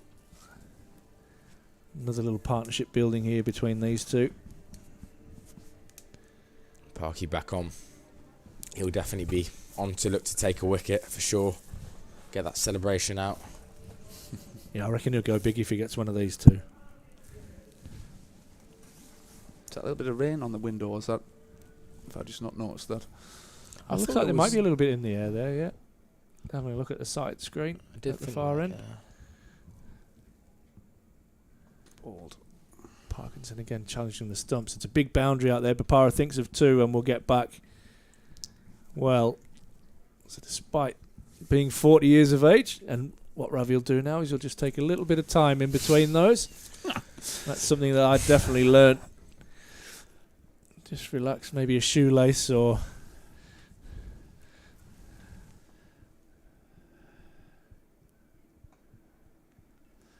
Yeah, he's definitely settling for a single the next one too. Lots of experience, lots of game management from Bopara. It's always a dilemma when you're boundary riding out there on the leg side, whether you come in 5 or stay hugging the line still.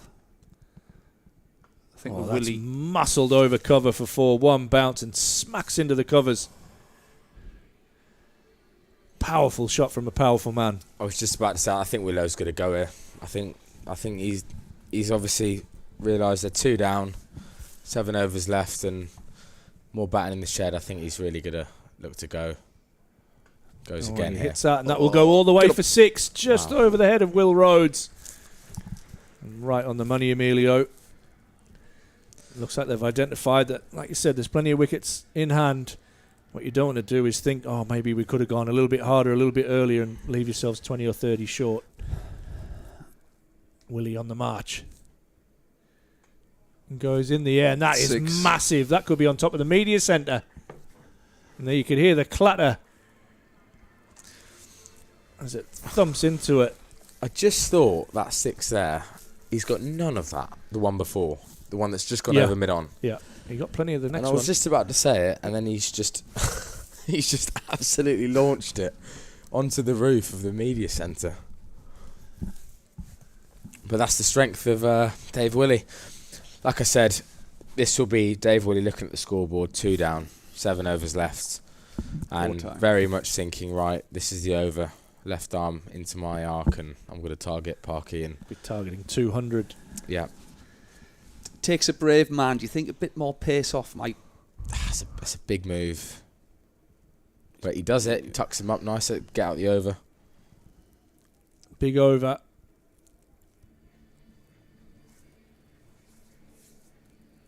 He just sets that base, doesn't he? And swings through the line of the ball. And like you say, such a strong man. He definitely got the one that landed on the roof, but even half a hit, it's going for 6, isn't it? It's a good nudge. I think probably a little bit. I mean, it's not a strong wind, but it's probably into the wind as well. That. And those flags have just started blowing a bit more now, haven't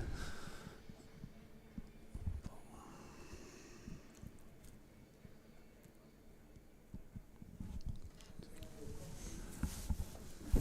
Cody Yusuf back into the attack. Interesting move here. It's his 4th over. Gone for 39 so far. Oh, and that's tickled down the leg side. Is it leg buys? No. It is leg buys, but it's another 4. And this scoreboard is really moving now. It's been a hostile welcome back to England for Cody, hasn't he? He just landed this morning.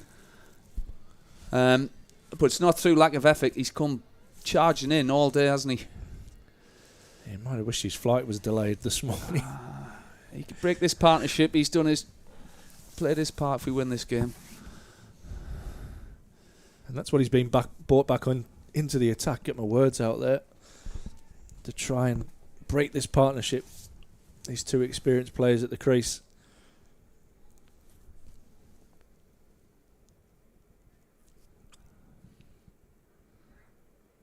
That one will be a wide. Thumps into the gloves of Ollie Robinson.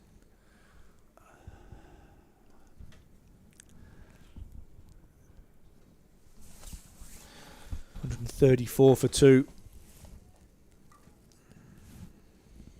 Steelbacks will be definitely looking at 200 here. Yeah, 100%. That's a gorgeous straight drive. There are men out down the ground, so it will just be 1. It's a 4-day shot, that. It's probably the best shot he's played, like technically, to get a single. There's always room for it in the game, isn't there? Yeah, bit of class. I think Ravi might just try and get Willow back on strike, or keep knocking it around if he can pick up a boundary or 2. Just for a couple more overs and then go, but I might be wrong. Do you think you'll try and use the pace of him with that field? God, it's equally as pretty. And that's a good sign for Durham as well, the fact that they can just stand up and lean on those balls. Yeah. It is a good pitch. That brings up the 50 partnership between these 2 in just 23 balls. And I mentioned in the pitch report that extra little bit of grass on it does, and Emilio will back this up, just does help the ball slide onto the bat. Yeah, definitely. And again, driven nicely down the ground for a single.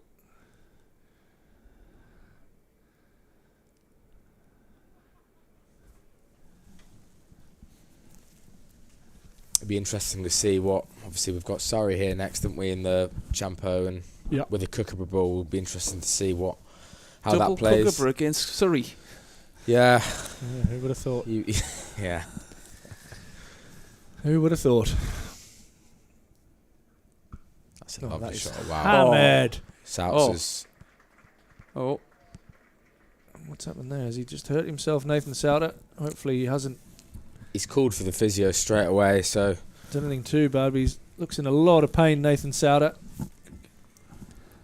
was hit very hard, wasn't it? I mean, he's done remarkably well to stop it, flick it back in, and then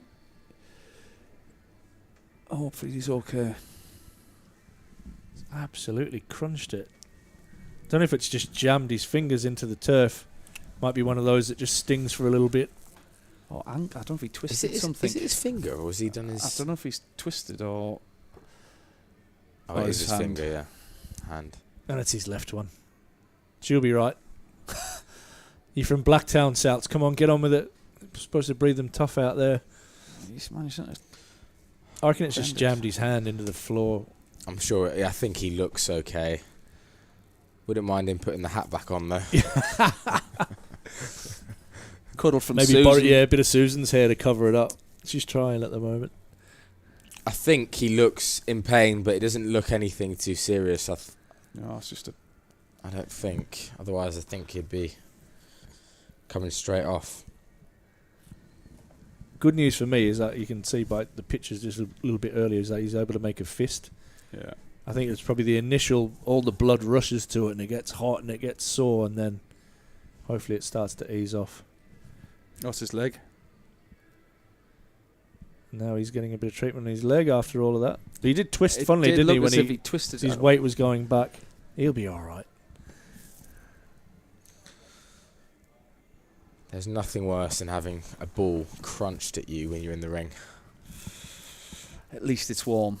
Pre-season, when there's snow coming at you and you stood at slip, that was never much fun. No. Yeah, we had a few of them. Especially with your interim coach. If you drop one off him, it was never I can good imagine. thing. He was horrible to stand slip to because he just floated at you.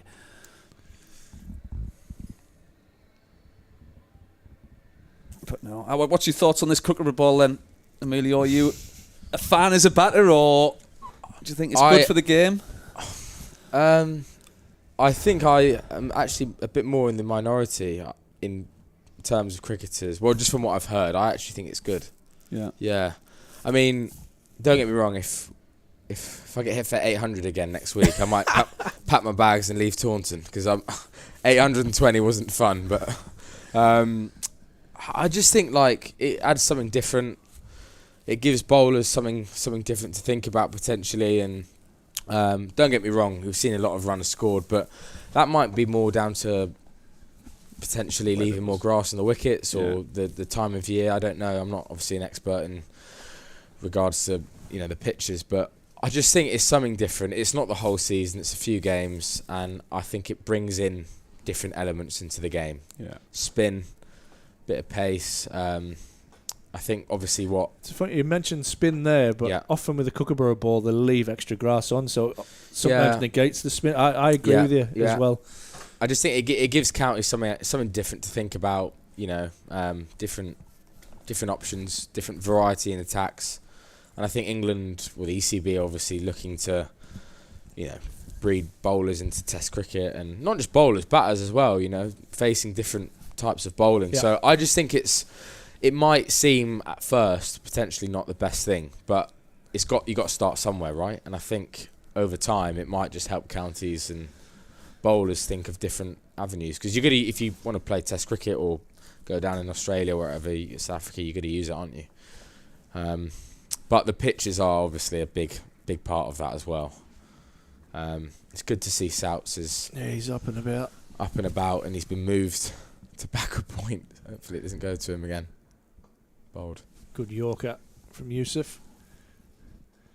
Yeah, it's interesting you mentioned about the ball. I think the ECB are looking at trying to make the bowlers kind of not just have it all their own way with that Duke's ball and on green pitches, but I think sometimes they might need to, I don't know, chat maybe a little bit more with the clubs around why they're doing it, and with the ground staff to say, right, we actually have heard about the spinners really like gripping the Kookaburra ball because the seam's a bit flatter and they can get more of a purchase on it. Yeah. So actually, can we prepare some wickets that do change up? And we saw that Somerset for a couple of years produced turning pitches, and then they're almost punished for having something a little bit different. Yeah, 100%. I mean, we're obviously there next week, and they might full well have a very turning wicket. Swept away out into the deep, but not They'll timed. get two. They're going to come back for 2. Papara having to hustle back. Yeah, obviously they might, again, cook up a ball, try and turn it into a Bunsen and make it turn. I don't mind that. Again, like, as different environments, different conditions. For you as a player, so you're going to come up, if you do have ambitions to play, I mean, we touch on your Italy stuff, but if you have ambitions to maybe tour with England over to India or to Pakistan, then you've got to learn to be able to play against that. 100%. And yeah, we were actually in a spin camp last week at Loughborough for that very reason, to try and get yourself involved in things that you potentially wouldn't conditions you wouldn't necessarily get in England. And if you're going to go to the subcontinent, Pakistan or India or anywhere, you're going to be exposed to it. So I'm all for it and I like it. And yeah, but again, some fast bowlers will disagree with me. I'm sure a lot will. Yeah. But medium pace, I think. Yeah. In particular. But I think if it's carrying, and there's enough carry in the wicket, then I still think, you know, as long as you get an edge and it carries, that's massive. That's up in the air and huge from David Willey, who just isn't stopping on Callum Parkinson.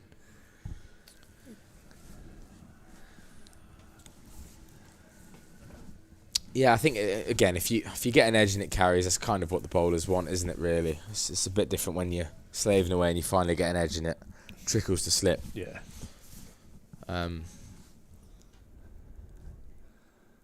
Willie this time goes straight, and that's going to skim across the outfield. 1 bounce for 4. I think Parky's just not quite getting his length right. He's got to be trying to get under that bat. That's 2. He's dished up probably in the slot, and Willie's took full advantage. Brings up the 150 now for Northants. 153 on the board. And that's the length you're talking about there, Gordon. Oh, that feels weird calling you Gordon. Even though that is your name and has been for a long time. That ends the over. 154 for 2. And David Willey moves on to 48. I definitely feel like, you know, the power play is a bit different, isn't it? You know, everyone's up, but this side, just here, they're targeting more. I don't know if, for whatever reason, they feel, again, we're not out there, the wind, or that generally is the conversation in the middle, the wind, or potentially this side's a bit shorter, but they seem to definitely be taking the more aggressive option this end.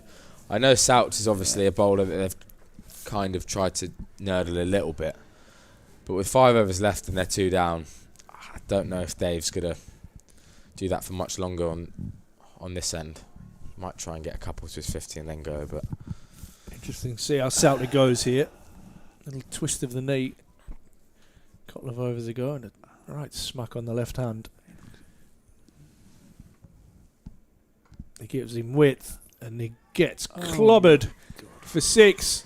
Again, didn't catch that, David Willey, anywhere near the middle of the bat, but such is the power of the man. He hits that for 6 and goes to 50. Outstanding knock. Played well, very well. Incredible ball striking. I think he's going to keep going. Yeah. He's going to keep going. 5 6s. That's well bowled. Clever. That's brilliant. Clever from Souter. Just bowling it wider. He's not moving very freely. We might see Souter leave the field after this over. I think, having watched Souts, you know, that is a common thing with him. If he does get hit for 6, he's generally got a ball to get the batter off strike, or, you know, not take too much damage. And he might not be a wicket-taking ball, but it's just to get off strike or whatever. And he's just done that there, which is brilliant. Down the leg side, and it will be a wide. Nice bit of work from Ollie Robinson.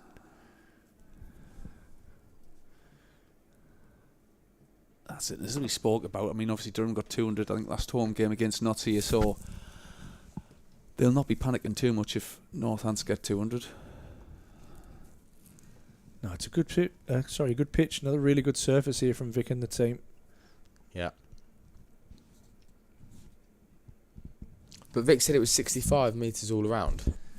It's from the centre, so they measure it from the centre of the pitch. Centre of the wicket. Cow here, I think that's Ackerman out there. He just does look further That looks than... a bit short. Yeah, I don't know. There's always those deep pockets. Yeah. And he throws that wider again. David Willey probably thought, I should have just left that and it'd have been a wide, but it's clever bowling from Souter. It's brilliant bowling because it obviously takes all his power away. He's got to drag it from wide or try and beat those men out on the point boundary, which is a lot harder. Obviously, he likes to hit it through the leg side. Yeah.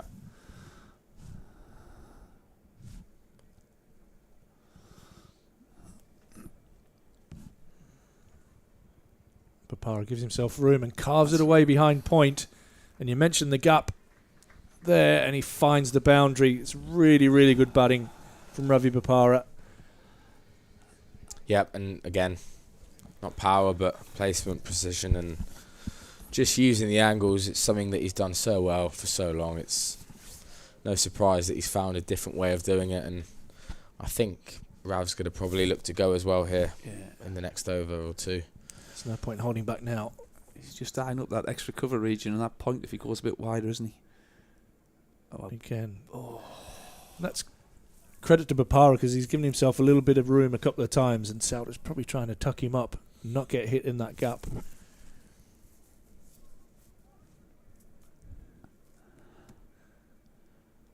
That's well bowled. I might think Well of two batted. here. There's two there. Oh, no. Willie decides against it. Good fielding in the deep. That Clarkey. It is. As well. And that ends Souter's work for this evening. 1 for 41 from his 4. Parkinson also bowled out 1 for 49. So it leaves 2 overs from Potts and 2 overs from Ben Rain to take us home. 170 for 2 on the board. And the Steelbacks are looking pretty here at the moment.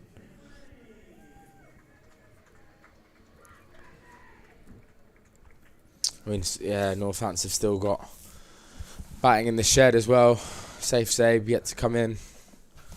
I'm calling a Yorker bowled here. Papara trying to hit him over extra cover. No, he went the other way. Whipped it away behind square. What an arm that is. I think Dave Willey might try and hit 5 6s here. I just think he's going to, if he can, and I think Rainey's the man to try and stop him, to be honest. No one's hitting Ben Rain for 5 6s. He definitely won't, but he'll try. I think he will try. He's not going to be having a look at anything, I don't think. I think if it's remotely in his arc, he's going to try and go. We're about to find out. There you go. There's one of them. There's one. Emilio Gay calling it. Come on, Muchie. I'm backing Rainey. Come on, Rainey. And again, it's just that length, isn't it? Just not quite in the hole enough. David Willey able to get under the ball. And once he gets it, he gets it. Yeah, he does. And I think that old-fashioned 1 after a 6 is probably not what Dave Willey's going to be. You can't 6 change after your 6. plan now. Here he comes. Come on, Ben. Try round the wicket, Ben Rain. So went wide, Souter to try and block him down there. Do you think he's going to come at the stumps or is he going to go wide? Brave man with that field. Yeah. That's what bowled. That's such a good Yorker. ball. Again, anything other than a Yorker there, it was always going to be a attempted 6. He didn't have much room for error. I think he was a slower ball Yorker. Yeah, it was a little off-cutter. He's not happy with himself, Dave. It's a brave ball after you've just been pumped over cow for 6.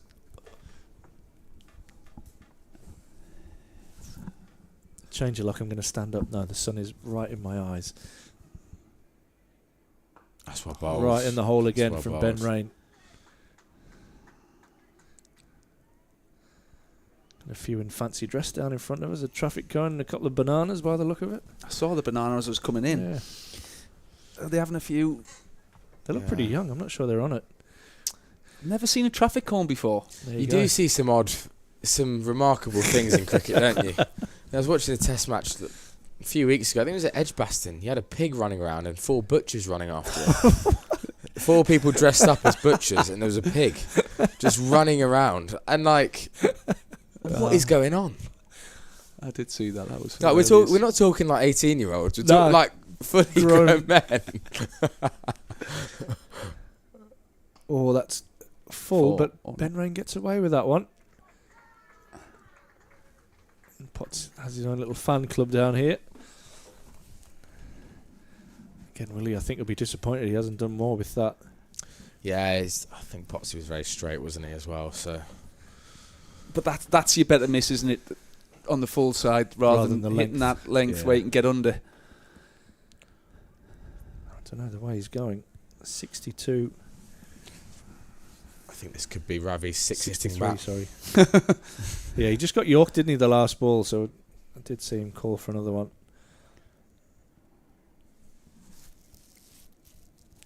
I mean, I love bats, but I wonder how many bats he's had over his career. He doesn't look like a man that settles for 2 or 3 bats in his locker either. No. I tell you, he's got a lot of bats, this man walking off now. Rob Keogh, he's got about 15 in his locker. Has he? Minimum. And doesn't give anyone one of them. I've asked him all the time, but yeah, he's got a lot of bats, that man. Who's his sponsor? Kookaburra. Is it Cooker? Yeah. Oh, he's tried to heave that with his new bat. He wants the next one. What's Way another out one? into the leg side. 181 now on the board. 3 overs to go. And these two, there you go. There's your banana. Won't get that traffic cone Where's on. the traffic cone? He's the man. There he is. Good shades as well. Solid effort.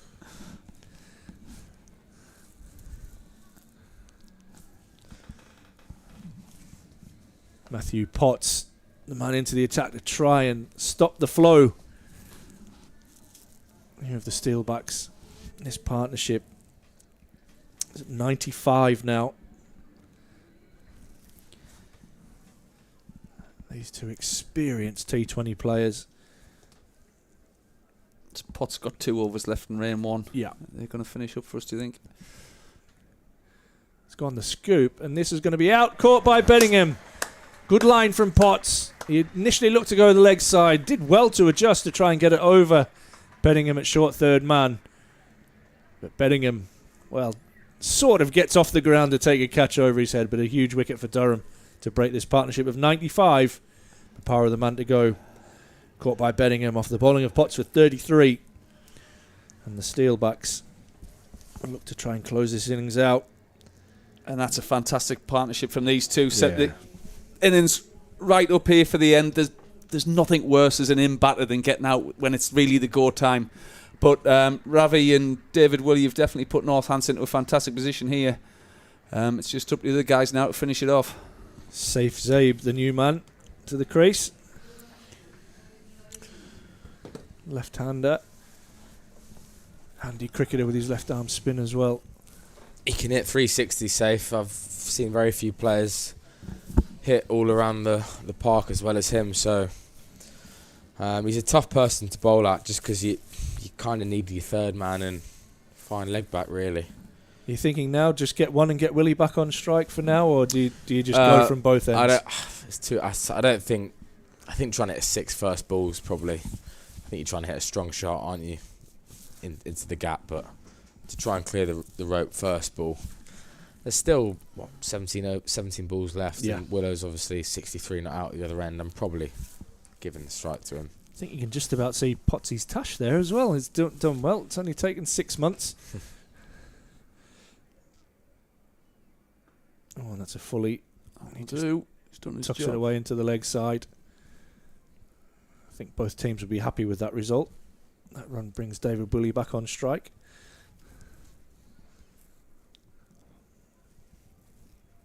And the thing is, if we can get 2 new batters at the crease, it really does slow things down a little bit. Yeah, it does. So Willie's still going to keep going? 17 balls. I think so. I'm just thinking who's next in. For Northants, it might have McManus, somebody like that to come in. Bartlett. George Bartlett. Yeah, I mean they're 3 down. Yeah, he'll keep going. It's a dot ball, precious dot ball for Durham. Willie quite happy to keep the strike and not risk himself getting run out there. Again, it's wide, isn't it? He's Potts, he's been struggles to hit the wider one. I would very changing good the start. field and trying to get it out there. Bald. Brilliant Potts. Gone, edge. And you talk about brilliant. I thought that was just a play and a miss and a wide Yorker, but it's got through. Ollie Robinson does the rest. Muchie, you've got your wish. 2 new batters at the crease, but that ends a fantastic innings from David Willey. Absolute brilliant. Like you say, it's still go time for these batters. If they get going, then it doesn't really matter. But if we can get a couple of dot balls here, Potsy started really well. You'd definitely be rather bowling at these two rather than Willie and Papara. So fantastic over so far. And could be a big moment in the game, really. Because 63 from 32, Muchie. Some 3 unbelievable 4s and striking. 6 6s. Yeah, what a player. I mean, he's nailed his Yorkers there, to be fair. Yeah, I thought it was too full to actually be an edge, but I mean, he's tried to hit that very straight, isn't he? You can tell that was almost the use game. the pace maybe a little bit more and try and beat. But he's a power hitter, isn't he? So you probably third man. And, yeah, you're right. That is his game. But you're definitely right there. I mean, him trying to go wider and not give him anything was. You can't let him get his levers underneath it. No. And like you say, the way he just sets up, it is all Yeah. sort of cow corner, and obviously we'll have the ability to hit over point. But here comes Potts again. Brilliant. Incredible Yorker. Hit him. Good 10-pin bowling from Ollie Robinson. This is a great over from Matthew Potts so far. Just the 1 run and 2 wickets from it. And the 2 wickets are the 2 dangerous batsmen of Bapara and David Willey. Yeah, brilliant over. Durham are almost thinking now, can we keep them under 200 with 2 new batters at the crease?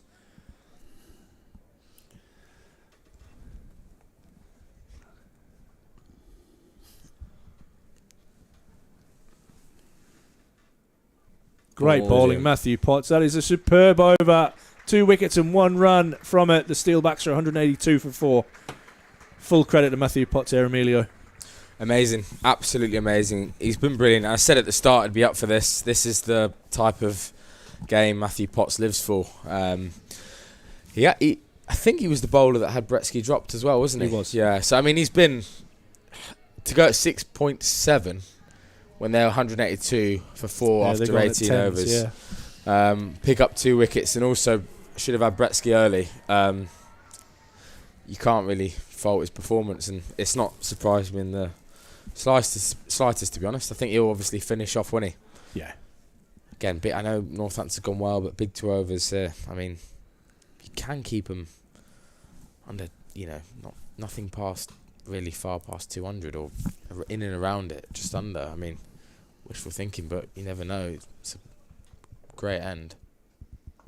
It's driven nicely to mid-off, and it'll be another dot. This is a good little bit of pressure being applied at the back end of this innings from Durham. Tough time to come into bat when you've just watched 2 guys blaze the ball all around the ground.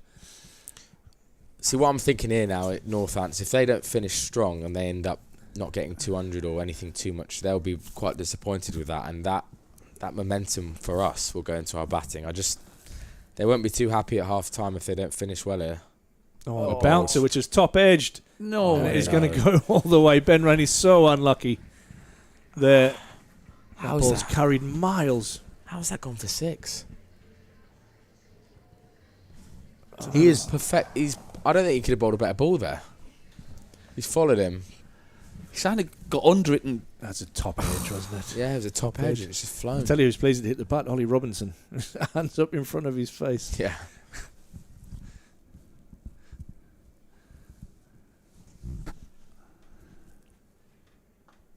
Bold. Nicely bowled again, and that one just swerves away from Potts a little bit on the ground. Durham will be happy that it's just a single. yeah, it's that length again where they can't get under, which has been so successful for Durham this back end.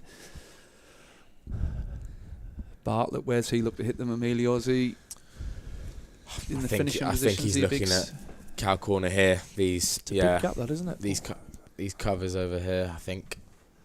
Obviously, Potts rainy. just going a little bit wide at There we the go. loopy full toss. Yeah, straight Just to that. sticking there, umpire Lloyd. Sweep into that.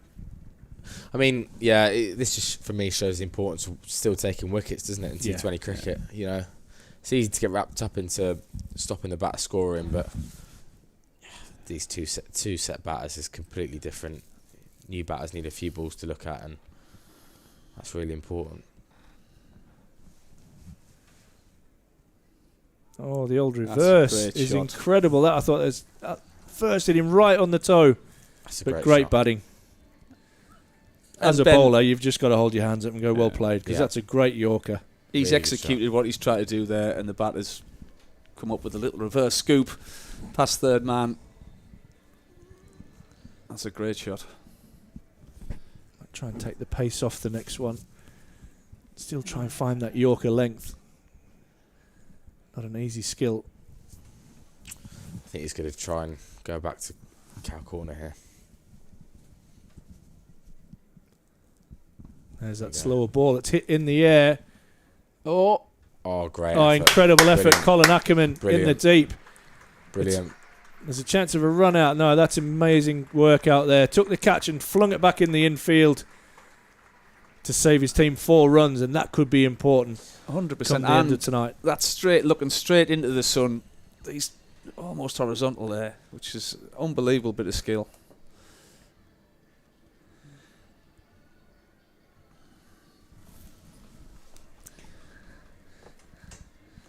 Just great awareness from Ackerman. Knew where he was with regards to the rope. And then to bounce up and throw it in over the top of the stumps. It's a good arm as well, isn't it? Yeah. Absolute rocket. 195 on the board. Last over. Deserved better there, Ben Rain. Good over for Northampton. Round the wicket to the left-handed Zaber, who goes across his crease and slaps that away behind point for 4. Beautiful shot. Similar to the shots we saw from Vasconcelos. Yeah, good batting from safe. Using the crease. He's very good at that, using the crease, opening up angles behind square. But it's still a really important 5 balls, this. Really important. Yeah.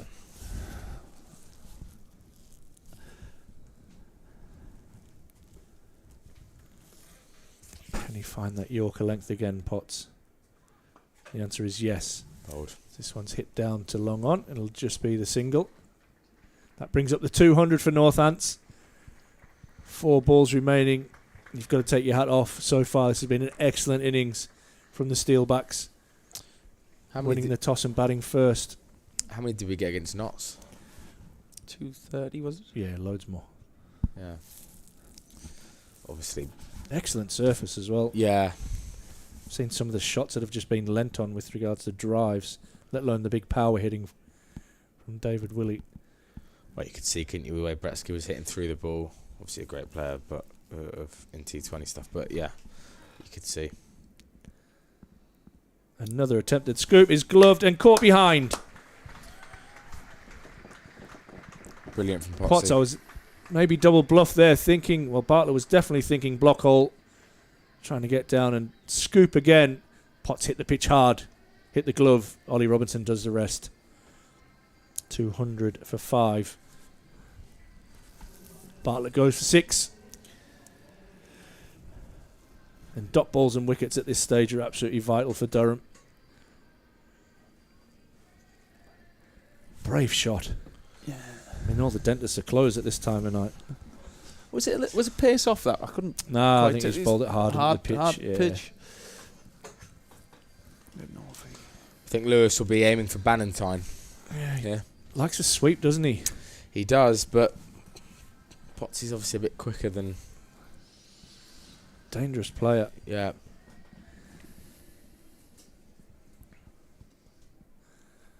Three balls remaining. 200 for 5. Can Durham close this out? Like Emilio says, get a bit of momentum going into the break. Or can Northant squeeze a couple of boundaries from the last 3 balls? Bold. That is all beautiful bowling in the block hole. Will they get back for 2? They think about it and decide no chance. Durham will be very happy with the single there.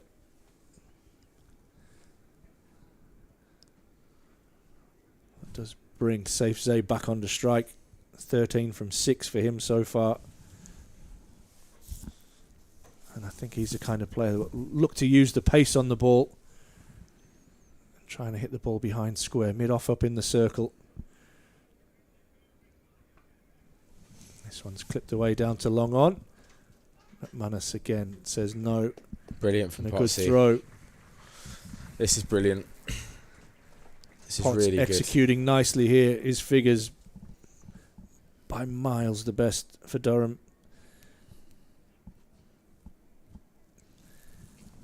Just the 27 off his bowling so far. 3 wickets to go along with that. He's executed beautifully. 5 fours in there. He's got an Yeah. awful lot of dot balls in there. 11 dots so far. Scoop off the pad. Ollie Robinson tries the reverse. Oh. It'll be a leg by. And I think Durham will be happy with how that's finished, because at one stage Northants looked like they'll run for about 220. They finish on 203 for 5, which means Durham will need to go just over 10 runs per over to get home and to get a home quarter final. Just take you through the batting card. For Northants, it was Matt Bretzke at the top, getting away with Vasconcelos.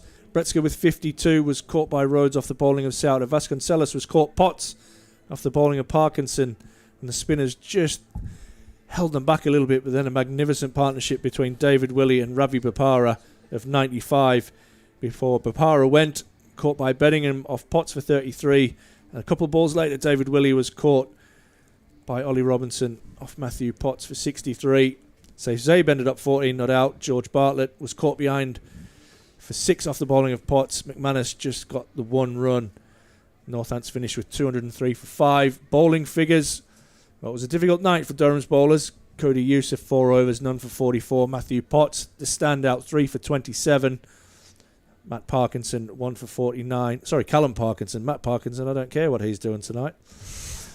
Nathan Souter 1 for 41 from his 4. Ben Rain finished again with pretty tidy figures of none for 36 off his 4. So we'll be back into the Daphne studio with Andy, with Durham needing 204 to win. Thanks very much, Ash. Really, really interesting, isn't it? Finally poised, you would say, at the interval in this winner-takes-all match here at the Banks Homes Riverside. Obviously, Northants coming here in second. A win for them, a win for Durham would have taken them to a home quarter-final. And I tell you what, totalling 203, meaning Durham chasing 204 for the win. Well, it's put the pressure on Durham, most certainly, who have a job to do, their batsmen, if they're to claim that home quarter-final in the Vitality T20 Blast and avoid a trip to the Oval to take on Surrey. Not that we mention that much in the Daphne studio. I'm delighted to join in the studio by Gordon Mutchell. Muchie, it's a challenge for Durham, but it could have been worse, couldn't it? Oh, definitely. I think the way Potts and I know Rain went for a couple that last over, they came back really well. I mean, it was an outstanding partnership between Bopara and Willey after a great start from Bretzke. So I thought the way Northants built their innings and got that score on the ball was really good. But I think Durham, like Emilio said there, can go into there knowing that they could be chasing 20 more, I think. Do you think it was a case of excellent batting from Northants and obviously the likes of Bretzke and obviously Willey as well? Or were our bowlers not quite on the money tonight, with the exception of Matthew Potts there? Yeah, I think that's probably a fair assessment. Obviously, it's a great pitch. Vic and the ground staff have done a good job of producing a good cricket wicket. You know, there's a little bit of swing, a little bit of pace, a little bit of bounce early on for the bowlers. But I thought the way Bretzke in particular sort of took that on. He's obviously a man in form. He got 94, I think, the game before. Cody Youssef just jumping off a plane, going to bowl to an in-form Bretzke. Wasn't ideal, but you know he kept running in. It was quite good. I mean, obviously he got hit in the head as well in that first over. So no, I think we did miss a little bit in the middle. I think we gave Willey a couple of balls he could get his hands through, but it's fine margins, like we say. And we got 230 ourselves batting first a couple of weeks ago, or a week ago, or a couple of weeks ago. So there's no reason why we can't chase that down. It was a difficult kind of innings for the bowlers. Not necessarily for the bowling, but like you say, the incidents. I mean, Cody Youssef struck. Nathan Souter then goes down as well. Wasn't ideal from that perspective anyway. They're in the wars. No, that's it. And obviously there was a couple of drop catches. Yeah. You want to take those half chances. But we'll rub ourselves down, come out with a positive attitude and give it a good crack the second half. Yeah, you said it, didn't you, early on in commentary? Catches win matches. It's the well-known mantra. And when, obviously, 2 go down, bearing in mind one of them was a pretty tough catch to take, you're looking at it and thinking, oh, is this going to be Durham's day or not? And that's it. And, I mean, you can dwell on those things and feel sorry for yourself. Yeah. But, you know, Potts, the character he is, the way he came back, he kept charging in, Absolutely. doing what he does. Was fantastic to see. I mean, there's a couple that just went over people's heads, and so we didn't necessarily get the Ruther Green early doors, but we showed a lot of character there to keep them at 200. I think if Durham got 66 for no wicket off the power play, they'd be quite delighted at it. So it was set the foundation, didn't it, really, for Northants? Obviously, the 2 openers coming out and playing the power play absolutely beautifully. Yeah, that's it, and that's what they do. As I say, they're on a little bit of a roll. I think they've won the last 2 games, so they're playing with a lot of confidence. And like you say, 2020, you go in there, back yourself, and they both came off to start off with. And as I say, I thought Ravi Bapar as part in that partnership there. It just shows all that experience. His 30 teams he's played for, his 400 games he's played.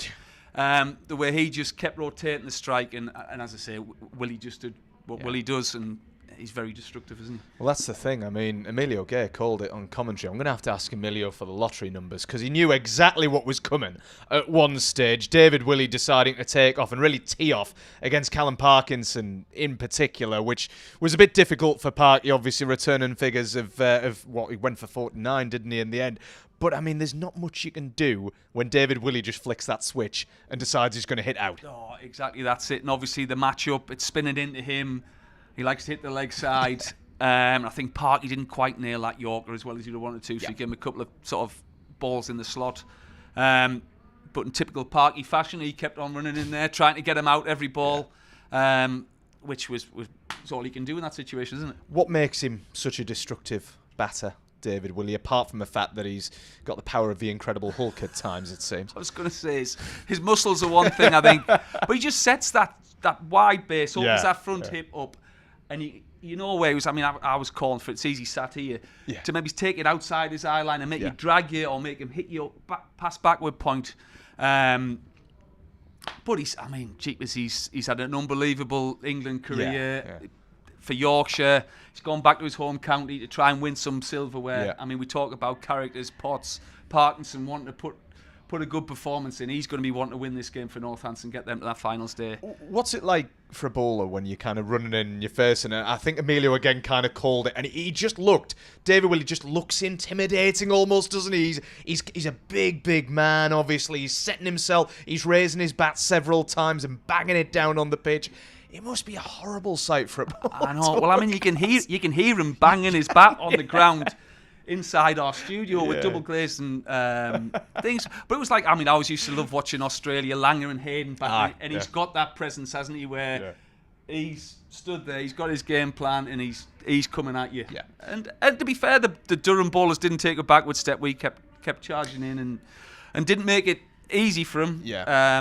So no, fair play to him. He's played a good hand.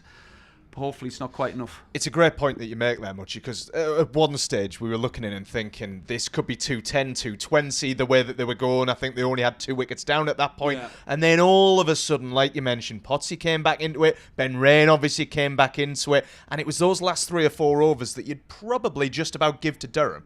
Yeah, definitely. And I think that's what we talk about. Taking wickets slows that momentum down. Yeah. It's not always easy when you've been sat in that dugout watching 2 people belt it to all parts. For you then to go in, you think you've got to you try and overhit it a little bit. Yeah. And like I say, Potts and Rain, for probably a 7 or 8 ball spell there, had them right where they wanted. I mean, like I say, Ben Rain bowled pretty good. Yeah, he did. Yep. Penultimate over and ended up going for, I think, 12. That's how it went for 6, I have no idea. Yeah. But no, like I say, we can go in there and take a lot out of, just stifling that run rate the last couple of overs. If we're going to specify a particular over, it was probably Potsy's, where he gets the wickets of Bapara. Willie only goes for 1 run off that over as well. That, in a tight game between 2, let's face it, very, very good T20 sides, that's the sort of occurrence that could really be the difference tonight. Oh, 100%. And the way he executed that Yorker and that over in particular was fantastic, and then sort of changed his pace a little bit, so didn't give them the same ball all the time. I want to see him playing Test cricket.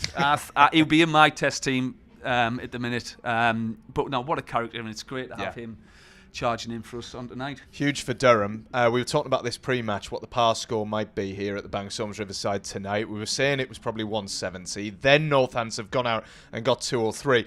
So how are the batters going to be feeling, the Durham batters, in there? Bearing in mind they've looked at what the likes of David Willey and Breedska have done there.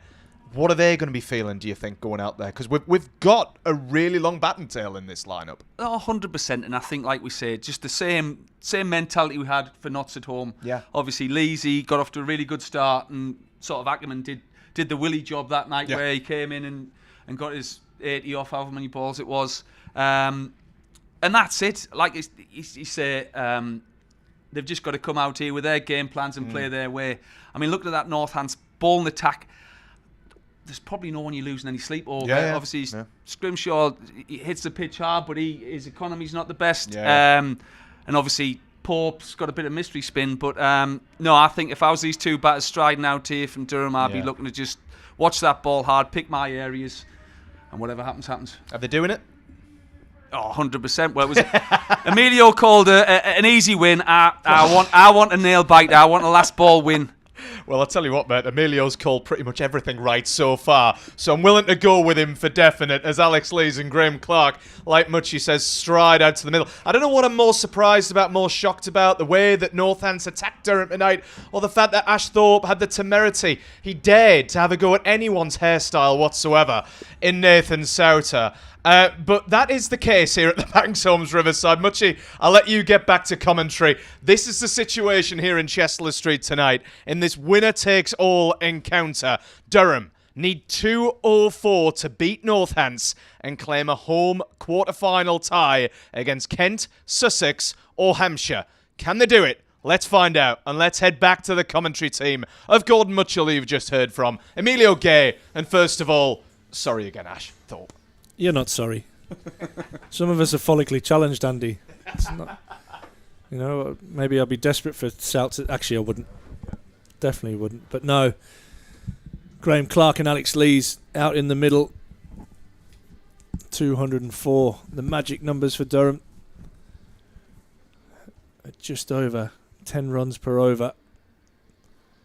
Partnerships were the key for Northants. Emilio, you feel that's going to be the same for Durham in this chase? Yeah, definitely. Dave Willey here as well. I mean, obviously we've just seen what he can do with the bat, but with the ball, he is a wicket taker, bit of shape and very experienced operator, but we don't really have the luxury of looking at too many deliveries, so we'll have to obviously be positive. But Clark is obviously in his own right a very destructive opener as well. Yeah. I think Clark I reckon he'd be disappointed with his season so far. I think he's got a lot of 30s and 40s without really going on to get that 70 or 80 that couldn't influence a game. And I think tonight, hopefully, is the night for Clark. Yeah, hopefully. I mean, obviously, his red balls has been, unbelievable, and he's been unbelievable in the longer format. And everyone knows what he can do in T20 cricket. Yeah. Everyone knows what he can do in red ball, but obviously, when you hear the name Graham Clark, generally you think first white ball cricket, and he might be, slightly disappointed, but obviously it is what it is, and hopefully he comes good tonight. That one doesn't shape back in and goes straight across Clark. That is the beauty of somebody like David Willey, that left arm option, who does generally shape the ball back in. And you could see the sort of shock in Clark's face there. That first one swung back in beautifully, and then, as I say, it's just got on with the arm there. It was a fuller length as well, wasn't it? You'd expect that one to shape in. That slip in as well, I think.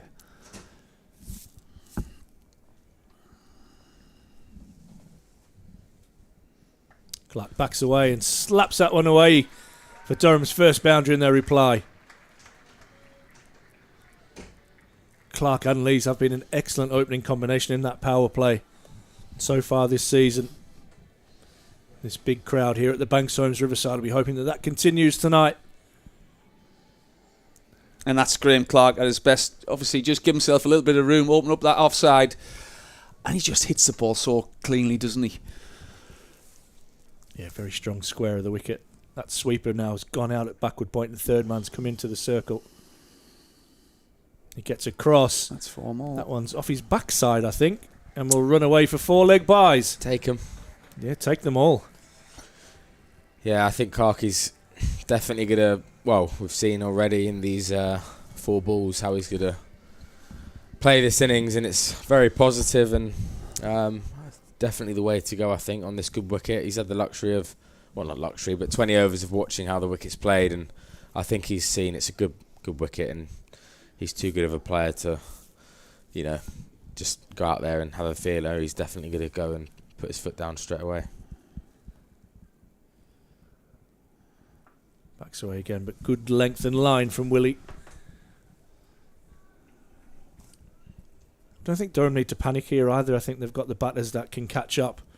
We saw when Durham did get that 230 against Notts that it was just an absolute blitz of 3 or 4 overs from Ackerman. So no need to panic. Slip comes out now. Northampton's going slightly more defensive. As you would expect, they've got 204 to defend.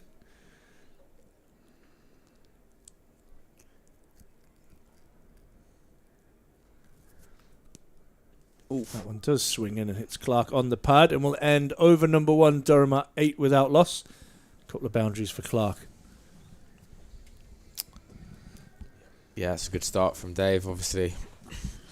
Him going for 4 with that 4-leg buys, giving Graham much room, is he? I mean, that one obviously that he kind of created for himself, but yeah, just trying to tuck him up, which is obviously a good ploy. And then now we've got Sando, who is a skillful operator in his own right, and definitely a wicket taker with the new ball. So 2 Yorkshiremen here, Leesy and Sando.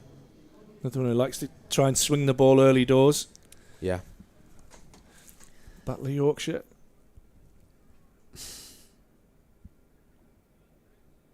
Slip in place. Skipper on strike.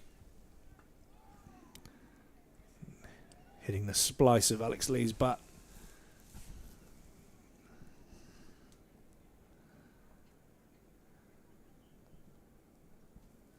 Again, the good thing is that these two will know they can trust the pitch, so if there's anything remotely in their wheelhouse, they can commit to the shot. Yeah. 24 wickets this year, Sanderson. I think he's their leading wicket taker.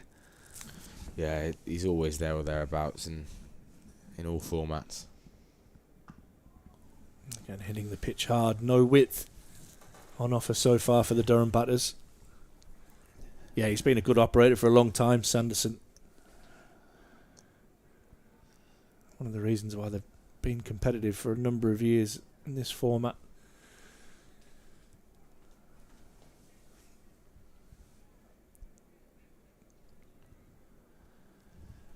Air of expectancy in the crowd, just waiting for Durham to cash in.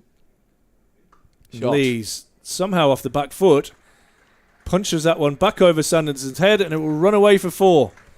Not sure if he's thinking of a pull shot there at the start, but just getting his hands through it anyway. Be a nice feeling just to get himself underway, the captain.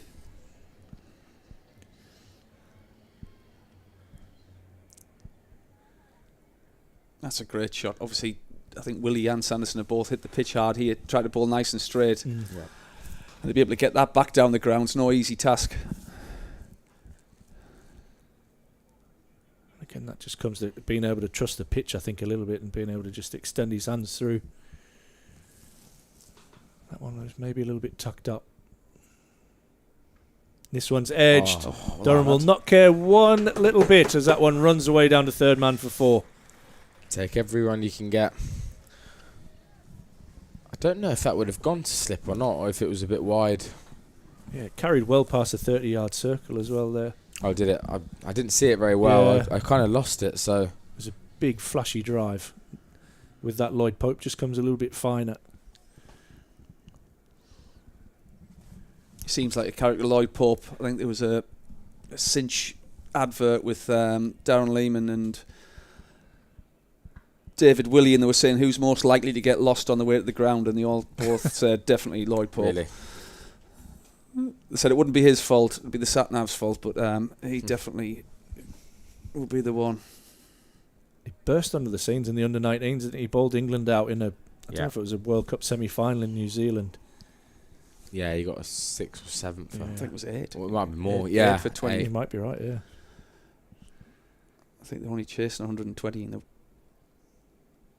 That one's got to be over Alex Lees' head, Oh, surely. Come on, ref. David Lloyd says no, that's legal. Alex Lees isn't best pleased, but that ends the over. 16 without loss. It's a well-directed bounce to that. Got to get it high if you go. Sanders absolutely nailed it. Willow again here is... I think he's going to... Exactly the same. Not give much away. No space to work with. Try and get a wicket. Clarkey, I think they'll recognise is can be so dangerous. They'll want him early. Be willing to continue. And that is clubbed away by Graham Clark. Through wide mid-on. Well, if that was on a Saturday, you'd be calling that a hack to cow corner. But we'll take them all.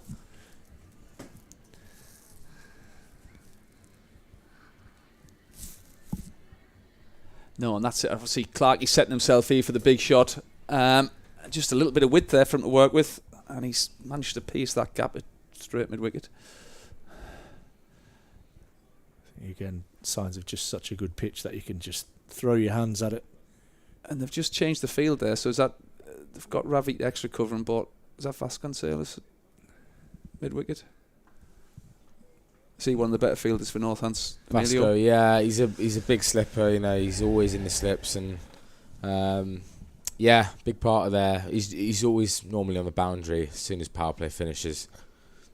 Good catcher, which is obviously so important, as we saw with Bretsky in the first innings. But yeah, him and Safe are the big boundary men. Be interesting to see if Northants have a crack with spin in the power play as well. And this one beats Lees. Some interesting fixtures knocking around to finish off the North Group tonight. The Bears have amassed 233 for 5 away to Derbyshire, who are perennial strugglers in this competition. They're 29 for 3. I'll just focus on the North Group a little bit. Yorkshire 2. Well, I was going to say 2 for 20 in the wrong country. 20 for 2 in pursuit of 185 away to Leicester. Lees gets down and scoops. That goes high. And does it go long? Brilliant. It sure does. It goes all the way for 6. And that is something that Alex Lees has really developed in his game. Yeah. The ability to go 360. And good news, probably from a Durham point of view, is that Lancashire were all out for 126, but the Outlaws are 15 for 4 in pursuit. So that is the only real nervousness around Durham missing out on a quarter-final berth. That along with Leicester, who really had to beat Yorkshire by about 200 runs. I think this is on the hip and tucked away nicely by Alex Lees. He goes bang, bang. 6-4. Brilliant from Leesy. Shows the scoop is all you need, just one of them, and then all of a sudden, you know, you can go to your other shots. And it's made Willie change his length, that hasn't it, by that scoop, and just transferred a bit of pressure back on. I think he's still trying to hit the pitch hard. It's just great batting from Lees, and he managed to square it away. Get past. He's unlucky that he took that away off his hip. Yeah, either side. Finds 45. Ends it over. Good over for Durham. 16 from that over. 32 without loss. Yeah, so it looks like Durham are assured pretty much, which we thought before the game, of that quarter-final spot. As you can see, we've got a beautiful evening here at the Banks Homes Riverside. However, to get that home quarter-final, Durham need to get 204 to knock off the Steelbacks here. Looks like we're set up for a great game. Durham up with the rate from the start. Emilio, thank you so much for joining us, mate. Emilio's going to head back to watch the rest of the game with the boys. Really appreciate your time. Oh, that is hit massively by Lees. It's a crowd killer, that one. It's dropped in the crowd. Well, I think what a good one to finish on. No, brilliant, mate. Thanks for your time. I hope you've enjoyed your little stint with us. No, anytime, mate. Pleasure. And hopefully we come away with a win. Nice Top man. Cheers, guys. Thank you. Top man. Get the boys home up there in the dugout or wherever you're going to go and sit. But huge thanks to Emilio Gay for spending so much time with us tonight. Yeah, what an insight. Obviously in both dressing rooms there. Yeah. Fantastic. Really useful to have him as part of the team tonight in the Daffy News studio. That was Scrimshaw's first ball met by Alex Lees. And he repeats the dose. That's bigger. Huge. Into the LNER stand. Back-to-back sixes for the skipper, who was picking up that length beautifully. That's it, that extra bit of pace and bounce here. Lees is tucked into 2 off the hip here. Third man comes up into the circle. I think you touched on his economy rate earlier, didn't you, Scrimshaw, where he does have that pace and bounce. But he's 23 wickets for the year, so he's wickets and he's an attacking bowler. 100%. Deep square legs now gone back, so they're probably going to stick with the same plan. Will Lees keep taking it on? That's the question. Takes all the pace off there. Clever from Scrimshaw, but good batting from Durham. Good comeback from the big guy there. Obviously, sometimes when your beans are going, that change of pace could have been easy to hit that one straight up. But Lee's shown all his experience, just rotating the strike, minimising the dot balls is a big thing in 2020 cricket, and especially in the power play. If you keep rotating the strike now, left hand, right hand partnership, never easy to settle as a bowler, especially after you've gone for 6 first 2 balls.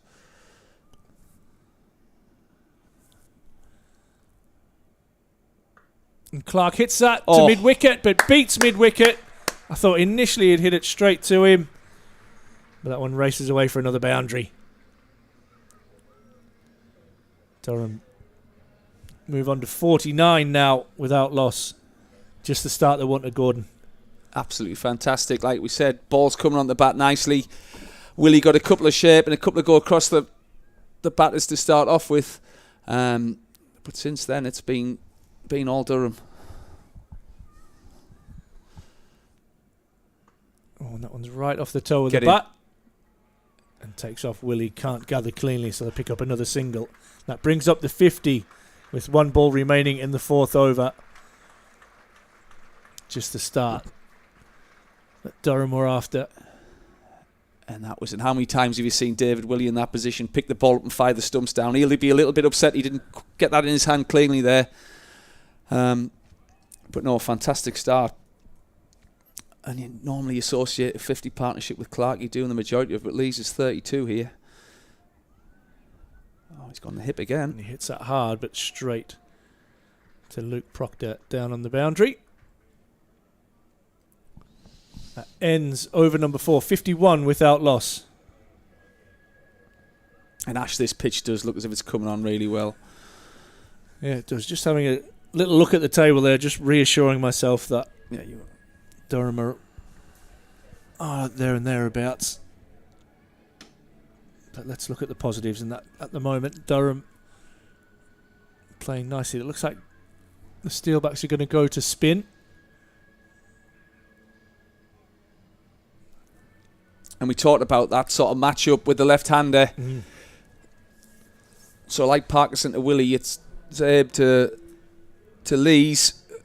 Lees maybe not as known for his power as much as Willie, but this is a big moment in the game, I think. As a left-hander here, Thorpe, what are you thinking? Are you thinking just have a little look to see what's happening to start with, take your 1s and 2s, or yeah, just have a look, see if there's any grip for him. Oh, he's gone big. It's gone between the legs. Oof. McManus sneaky behind the stumps, taking the bails off. Taking the stump out? Yeah, well, they're pretty loose here. I think he likes to water them for a bit of action. He likes it. There's no finer sight as a bowler, is it? No worse sight as a batter. He's stump cartwheeling. It happened to me a few times, that is for sure. But I'd probably maybe look to try and hit him straight, target the sight screen. Yeah. He's going to try and tuck him up into the pitch, maybe, I think. That's hit a nice powerfully. gap. And that will go away for 4. That's beautifully timed from Alex Lees. I don't think he could have hit that any better. It was tucked up, it was full. And he still found the boundary. And I think that's it with these sort of 2 men out there. There's still plenty of space in between them, isn't there? So if you can just a strong shot into the gap, control that bat, don't try and overhit it. It's such a good pitch. That's the gap I was talking about there. Down the ground and all the way for 6. He's done really well to stay in shape and hit that ball as straight as he can. And he got loads more than I thought initially. That's a big hit, that, from Alex Lees. That's fantastic. And as a ball, he's probably execute what he was looking to do there. The first one, he's balled quite full. He's managed to pierce that gap at straight mid-wicket. So he's trying to go in the pitch to try and get him to play it squarer. And Lees has stood up the test now with deep square leg coming up and long on going back. Will he try and sweep? Oh, well bowled. Oh, bowled. That was the first thing on my mind here. Will he try and sweep and get that ball over square leg? And that was the one to Whips do it away square, and I think he'll pick up another boundary. That's great batting from Alex Lees. Really good use of the bottom hand as he whips that away for 4. He's manipulated the field really well in this over so far. 2 4s and a 6 off the over so far. It was always going to be a big over this. Oh, Wobble took all the pace off. Very, very brave from safe Zabe, but Lees picks up the single. Durham end over number 5 on 66 without loss. And it's hard and it's easy sat here, but I think pace off, make them put all the pace on the ball, wouldn't be a bad option on this pitch. But again, Lee's using his experience there, getting a good position, just bunting it down the ground for 1. He's doing some good counting as well. Yeah, keep the strike. But when you're hot, why not? Strike rate of 240, 48 off 20 balls. Captain's leading by example here. And here comes Luke Proctor. A little bit of a wrong foot action here. Yeah, I think he's whippy kind of action. He's a lot. I remember when I played against him. He's really off the wrong foot. He's a little bit more. Gets his foot down. It's a great Yorker to start. Yeah. Actually, he does ball off the right foot now. I remember watching him sort of in between innings, is always working on trying to get his foot down. And actually, as a batter, it was always awkward. It's just hard to line up, I isn't think it, in time? If you've got a little quirk in your action and you manage to stay fit, because he seemed to stay on the park, I wouldn't have coached that out of him, I don't think. Another tough competitor, though. Luke Proctor. Lees squirts that one away to the sweeper. Down at backward square.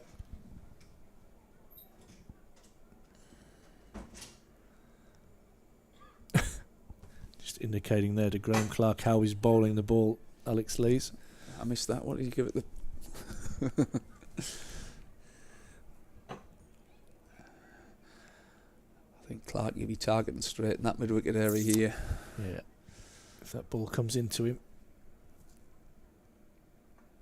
And he carves it away behind point for 4. Really clever. Got the width he wanted. And just opened the face of the bat. This is turning into a great start for Durham. Outstanding. I mean, like you say, it's just so big gaps either side of those sweepers. And the batters of here managed to take advantage of the big pockets, like we say on here. Absolutely fantastic batting from Clarkey. That point man's gone a little bit squarer now. It's interesting with them going sort of wide there, having square leg out as well. They might. Oh wow, that's an top all edged, ball. and it's going to go all the way for 6. Clark having a little look at the square leg umpire to see if that was a no ball on height. Doesn't get his wish, but Clark gets 6. Durham gets 6. That score has gone on to 77 without loss. Still 2 balls left in the power play. Clark, 24 from 12. Lees, 49 from 22. Phenomenal start from this pair. Can this be the night that one of these two goes on and gets 100 or gets 80 or 90 and really drives Durham towards his huge target of 204?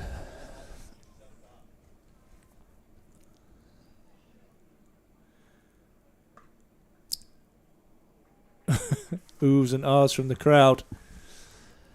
Clark would be disappointed he got length there, but he couldn't quite beat Proctor in his follow through. 11 off this over so far. Last ball of the power play. Durham, after a quiet first couple of overs, they've really put the foot down. Clark gets the width he wants, the length he wants, but probably not the line. And that ends the over. 12 from it ends the power play.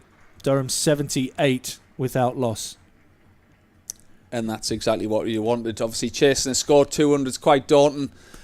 To come and get sort of 78 in a power play, just settle that dugout. And like you say, Thorpe, I think Campbell said in his press conference after that rained off affair the other day, you know, lots of people have put their hand up and done bits and bobs. I think he wants to see someone now really get that big 100 score and really have an outstanding season rather than just sort of averaging 30 and everyone chipping in. You know, you just want somebody to take the bull by the horns and get us over the line. Be that match winner. Lloyd Pope trying to be the match winner for Northants comes in. Clark drives that one straight down and back at him. And obviously leg spin, mystery spin. Not sure which way it's going to spin. This is a good little twist from Northants here, just outside the power play. Try and get a few tidy overs. Oh, and Clark edges that one away. Maybe intended to get that one fine and away, and does well. Giving him the benefit of the doubt there much? I think he was aiming there. It was a little bit close for comfort. It didn't look as if it was too far away from that off stump. But again, as Emilio kept saying, fine margins. And that one's just got past that short third man for 4 more.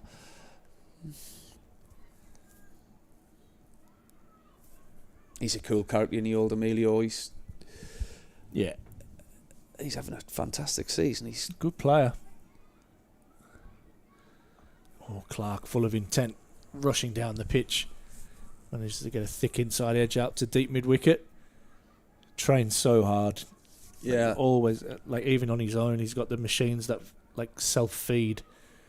And he's in the nets constantly. He seems a driven lad. Will you be a little bit disappointed he's not had much of a go in this T20, or is he putting all his eggs in the test bracket at the moment? I'm not sure. I probably, knowing him, I've only known him for probably a year, but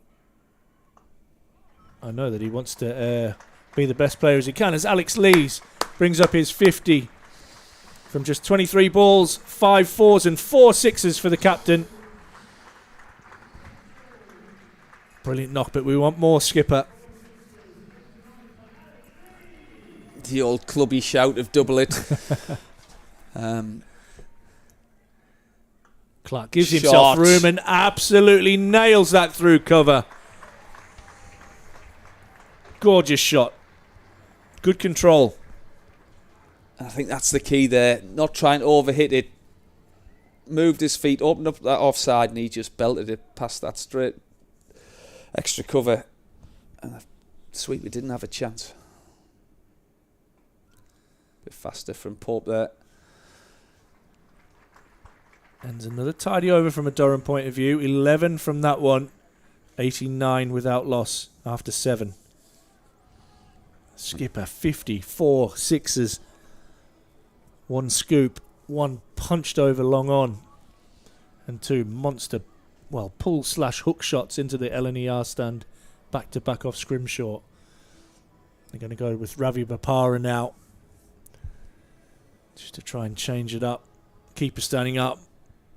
Bowls lots of slower balls, and then his change-up really is his full-pace delivery. Been around the world a few times. Yeah, he was it 30 teams, did you say? 30 teams.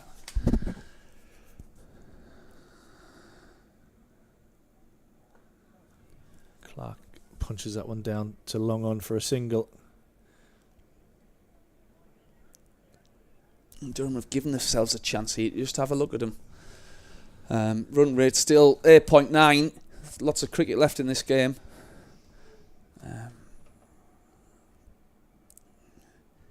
Looks like he's going for a knuckleball here. Yeah, we should get the old headset down there, shouldn't we? Send some smoke signals.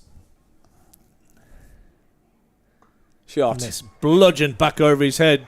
Mid-off has come really straight on the boundary, but had absolutely no chance of stopping that. As the skipper powerfully belts that one back over Papara's head for 4 more.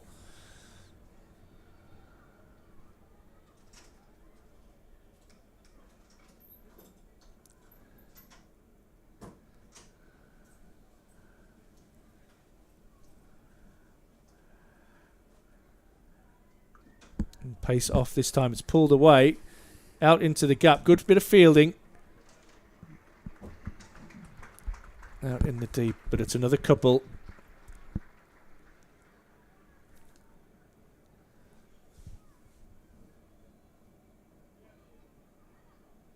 Just seems to give it a good squeeze every time. He's trying to get that ball a bit softer, Thorpe. Definitely wanted as soft as possible. Yeah. Seems to be coming off the bat really nicely at the moment.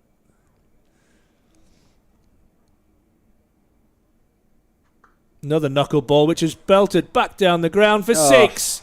Alex Lees, stop it. And that brings up the 100 partnership and the 100 for Durham.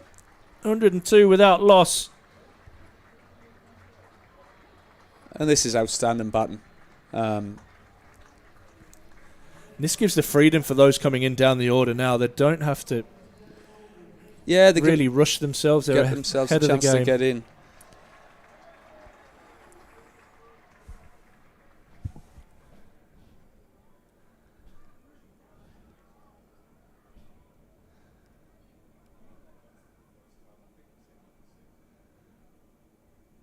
That's got to be a wide.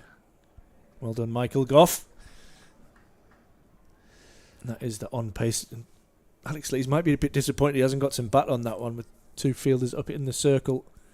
Yeah. Behind square. Tell you what, I wouldn't mind having one of them Alex Lees bats at the minute. They're absolutely flying off. Yep.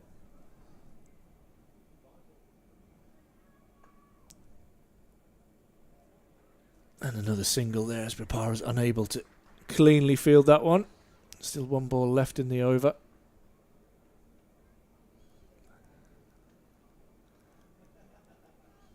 And you look at the Duckworth Lewis there, 66. Durham are well ahead of the game. Like I say, That's required right now down to nearly just over 8 and over.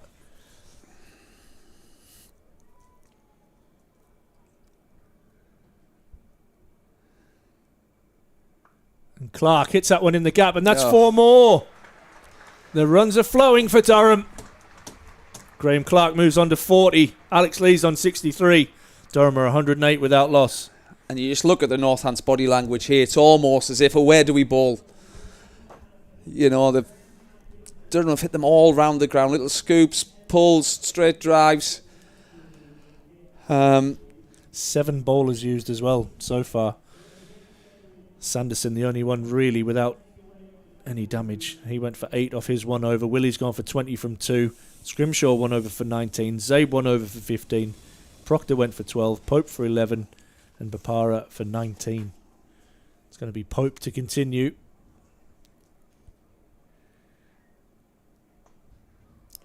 Lee's trying to get under that one. Muscles it down to long on for another single.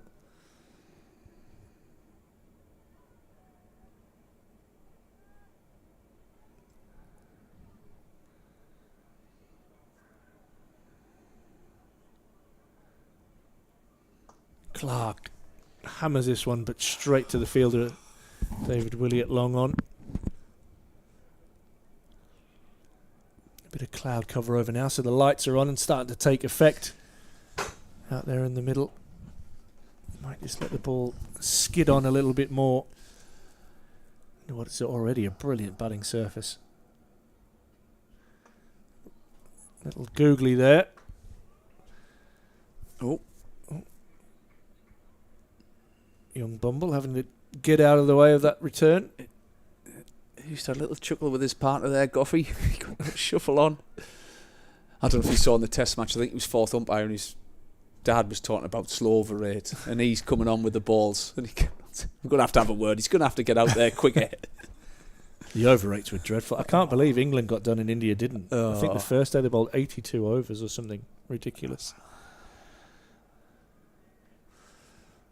And England got done points and India didn't. Crazy. Good over so far, just the 4 singles. Lee's down the pitch and drives that one, but again, straight to the sweeper. It's good and Big Harmy ringing the bell. That was a nice touch. Yeah. Legend. Get to bump him doing quite a lot at the moment. His young fella is part of Durham's academy setup, Charlie. Promising fast bowler. Clark belts this one and Pope tries to catch that one-handed above his head and parries it away for another single. Excellent over from Lloyd Pope, just the 6 singles from it. Durham finished the over number 9, 114 without loss, needing a further 90 for victory. Oh, that's it. I think he thought that was higher than it was. I think he could have just stood and caught that with 2 hands there. But mind you, if Clarkie's belting them back at me, I'm probably just getting a little jitter on first as well. Oh, I didn't pick it up. I've just gone the wrong way. T-shirts getting shared out in the crowd, the Vitality Blast shirts. There you can see lights are on. And there's thousands home at the moment. Ben Sanderson back into the attack, being the best of the Northants bowlers so far. Clark clubs this one out into the leg side. And just be the single. Thick inside edge.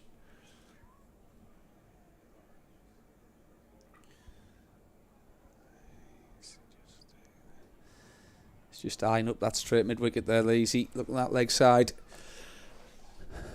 Like I say, Sanderson's probably their go-to bowler in these sort of situations. Like Ben Rain, you know what you're going to get. He'll execute his plan well. Oh, wow, that's picked up.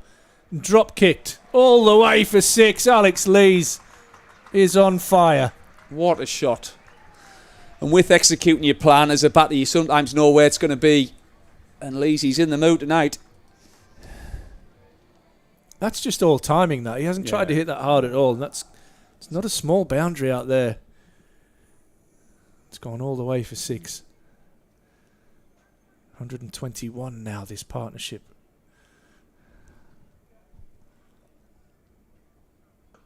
Ow. Oh! Double out. Is that Michael Goff? No, it's hit. Just put his hand up there for a moment. It's hit Sanderson in the foot. I was just checking to see if it was a no ball, but Sanderson's tough. He'll be fine. I think that was Goffey hoping it wasn't coming his way as well. Yeah, I think you're right.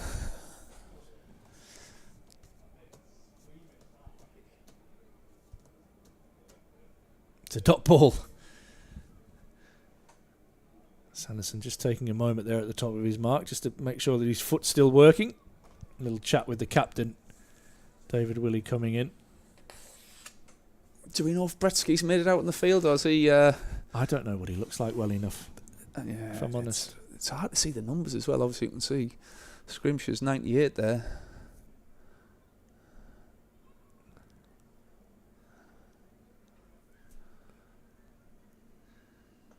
Lees drives this one down to long off nicely in control. I haven't seen him field anything yet that I've noticed. No. And if I'm honest, if I was opening the baton and I had the slightest niggle, there's no way I'd be going out to field either. As much as I did enjoy fielding. And sit back and relax. Ben Rain read that script well at 3, didn't he, the other week? Absolutely. Oh, Clark. You could just hear by the sound off the bat that is monstrous. All the way for 6. Graham Clark goes to 50 from 26 balls. 7 4s and 2 6s.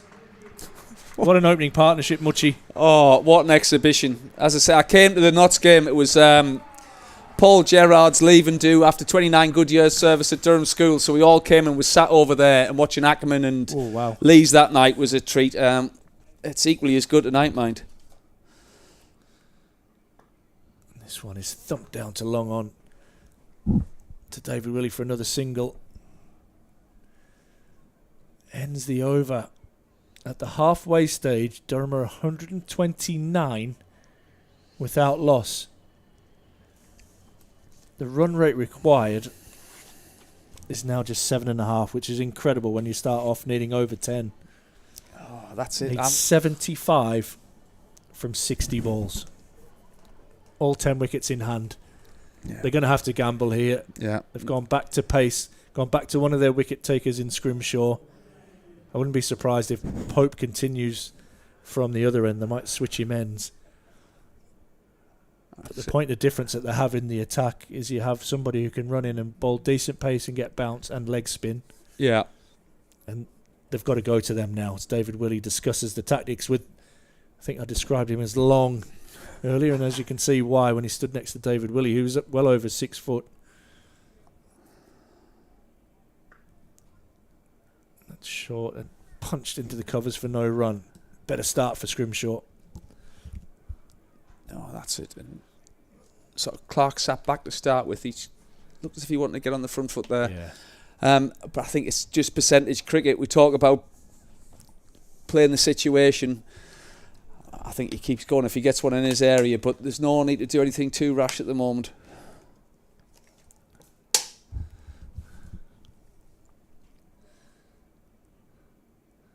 Oh, it gets one short and that flies through to the keeper. And that is it. Look how, I'm not sure if we can get a wide shot, but third man is very, very fine. Yeah, and I think that's going to be the go-to. I think he's going to try and bowl back everything, try and get Clark pulling to those sweepers out there. You can see all the fielders there. There's one right at the top of your screen there. He's very, very fine. He's normally about probably another 20 yards to his left. They just nestle in with the out, so fine legs back there. Yeah. Bit of camo kit, isn't it? It's definitely going to be into the pitch with mid on and mid off up. Cross seam. And he's Clark pitched it up. belts that back past him. You can't bowl that length with this field. And Clark punishes that one for 4. And you can see Willie just having a little chat with himself. I'm not sure that was the plan. No, can't be with that field. And again, Clark just set that base, played the percentages and belted it back down past the bowler. 71. Thoughts on the tash there, Thorby? Yeah, strong. Better than Potsy's? Oh, mate. He's probably just grew that this morning, Scrimshaw.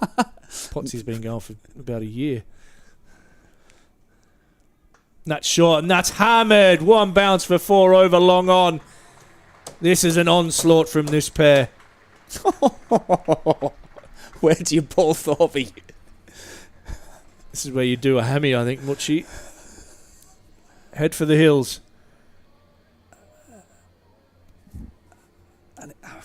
Where do you bowl? Well, you can't bowl full and then bowl short. That's one thing. This pitch is so good. I've sent my usual message to the groundsman, telling him how good his pitch is. I'll show you in a moment. Oh my goodness, Clark. Jesus, Clarky. That is huge. Oh, it's cleared the Daffabet. No, it hasn't. It's hit the top of the Daffabet stand and come back down. 6 more.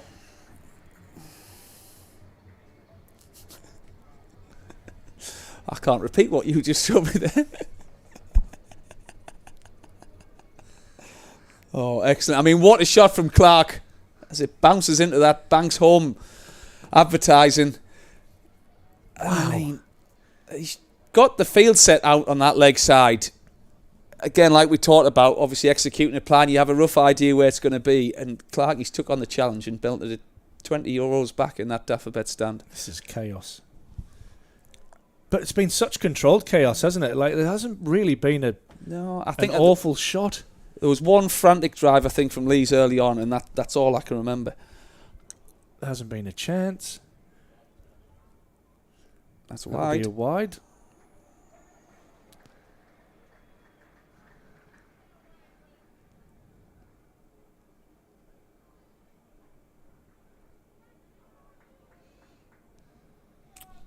And what a treat for these fans tonight. It's a good crowd, isn't it? 344 runs in just over 30 overs so far.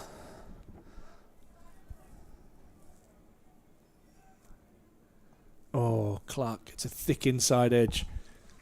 Down to fine leg. Ends over number 11, 144 without loss. Clark 66, Lee 73. And I'll tell you what this will do is this will set a marker down. Durham winning this game, if they do win this game, we'll get a home quarter final. And people will be looking at the scores that Durham have knocked up here. And that'll put additional pressure on them, knowing that a traditional, 150, 160 at the Riverside used to be a winning score. This year we've seen that score really rise. Yeah. And that's if a team's coming up here, if they do win the toss and bat first, sometimes you're never quite sure what the good score is. You go a bit harder, you end up getting that 150, 160 score, and you should get 200. So it is going to be Pope. Sometimes we do know what we're talking about. Clark comes down and hits that back over his head. Get up. And it goes all the way for 6 more. We talked about Graham Clark's season, 30s and 40s, being really consistent. Is this the night that he kicks on and contributes a big score? Well, the answer to that is yes, as he moves on to 71. 150 now on the board for Durham. That's short, and it's hit straight again. And it's 4 more. What a shot. I don't want this to stop, Gordon. This is incredible batting from this pair. Well, they're just having a race now, aren't they?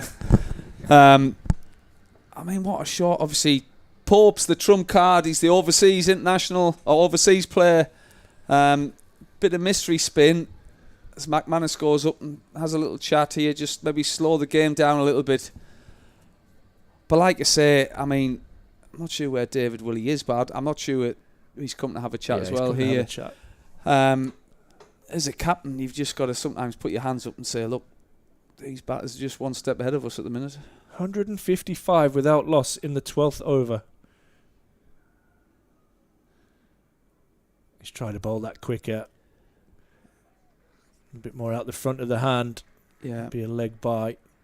And I think, again, it's just to try and take that little bit of width from, get the hands through, try and just target that pad. And it's hard because we've got to try and save a few ones now, but the ball's disappearing at all parts. And Lees hits that, such a good and he gap. hits it straight. Toblerone. Kind of half volleys. In fact, he hits it on the full. I think the fielder gave him a little signal there. the fielder gave him that, I'm not sure. Yeah, and Goffey 6. got the arms up. He wants to get off here. I'm not sure where he used to play his cricket, Michael Goff.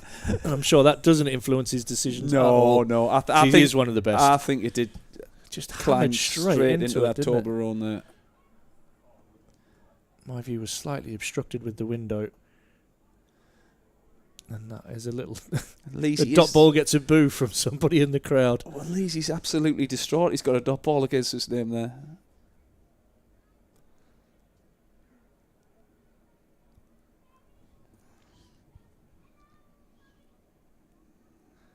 Oh, that's a brave ball. I'll tell you what, we might need a new one because that is monstrous into the Daffer Bet stand. 6 more. This is incredible batting. 168 for none after 12. And you're right, the race is on to see who can get to 100. Lees is 85, Clark is 76, and this, from Durham, is absolute carnage. The last group game of the T20 Blast, it all on the line. Winner takes all for a home quarter final. And Durham are making 203 look like it's, 100? This is incredible batting. It is. And I like this from Willie. Yeah. Willie's brought himself back into attack. Like we talked about, he's a competitor. He wants to change this game. He's going to have to do it quickly.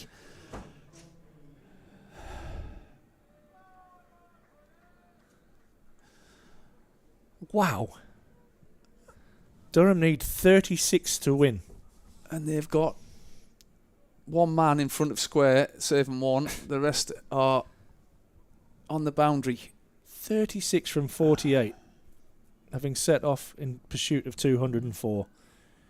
And Clark drives, but he'll find the sweeper out in the deep and they'll settle for a single.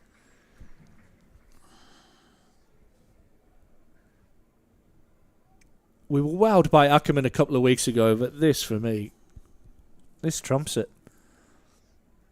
There's a lot more on this game. I'm not taking anything away from Ackerman because, as I say, that was pretty special. It was incredible in its own right. But for these two to do it as a partnership,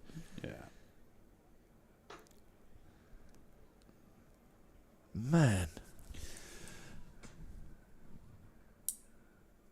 Graham Onions might even get his wallet out tonight. No, that's silly. Stop it. It's never been seen. Ryan Campbell, if you're watching, mate, the boys are doing you really proud here. And we've got a fielder who stood directly behind the umpire. And Lee's drive's a really traditional cover drive that we've seen so often. But Ryan, if you're watching, mate, we're all thinking of you and the boys are doing you really proud here. 170 now on the board. If you haven't heard the news, Ryan is travelling home after losing his father just over a week ago. And the boys are putting on a show here for him and for this big crowd here at the Banks Homes Riverside who have come out in support. Would have been a little bit nervous at the halfway stage with 203 on the board. That's good bowling. A little bit what Matthew Potts did to David Willey himself there, hiding the ball outside the off stump. David Willey using all of his experience. And I'm not sure what the plan is. Is it here just to stifle them a little bit and hopefully get a bit of pressure? Because I don't know. I don't know what you do in this situation. Well, I think they've gone for some interesting field here. Obviously, Lees has hit some lovely ones back over the bowler, but if you bowl them for that, I think you're struggling. Short and pulled away. That's out into the gap, and they'll think about two, but there's no real need to take a risky two at this stage. They settle for an easy single. The race to 100 on Scott Borthwick has just messaged me saying Graham Onions does not have a wallet.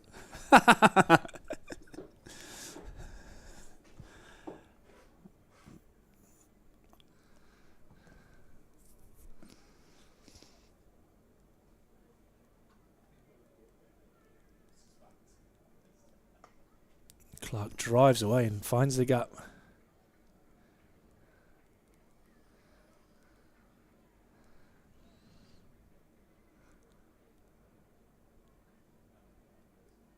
You just look at the body language here. They're all sort of heads down, rolling their eyes. They've come up against two outstanding innings here.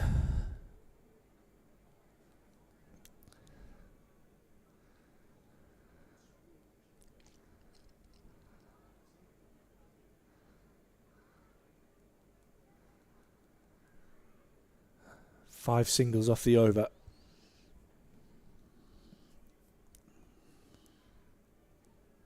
And Lees tries to get that one away behind square, but finds the fielder at 45.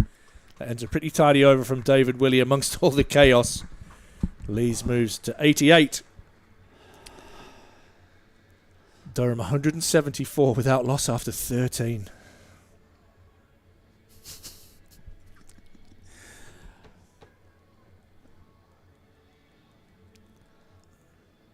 I wonder what they're saying in that little meeting there, Thorpe. Just keep going, see us home, or let's have some might fun. be asking, why are you pinching the strike trying to get to 100? It's a nice pink floppy hat. It's a beauty, isn't it? 30 to win from 42 deliveries. Luke Proctor, the man given the ball. Lots of discussions going on here between Captain David Willey. He's just putting his tuba gripping back on, protecting those elbows.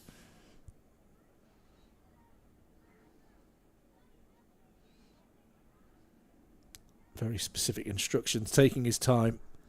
Yeah. Just trying to take a bit of the heat out of the game for now. And all the momentum with the men in yellow at the moment. Crowd might start having a go here, give them the slow hand clap in.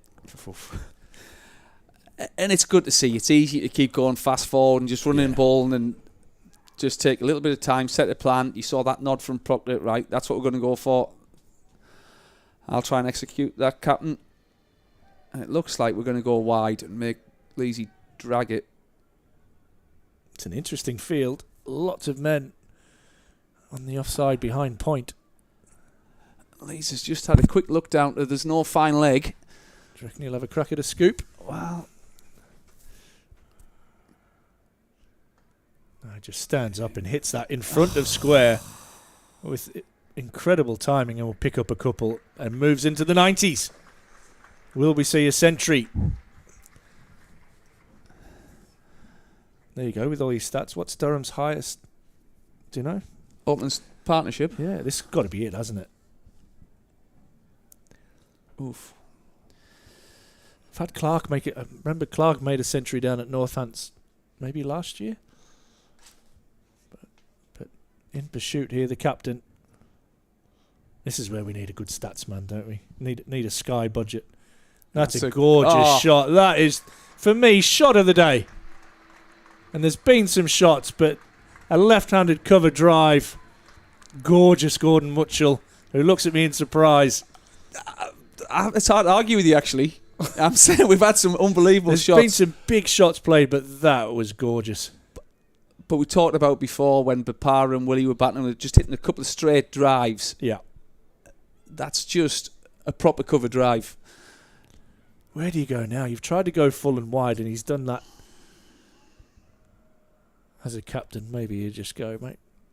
Just give it your best. See what you can do. Durham now need just 24 to win.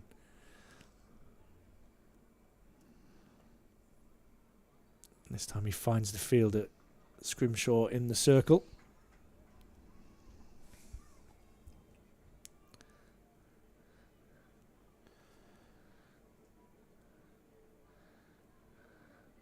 First wicket was Lees and Clark. 141 was the previous best. They've blown that out the water. 141 was the best partnership for any wicket in T20 cricket for Durham. Lees gets that away to equal his career best of 95 in T20 cricket.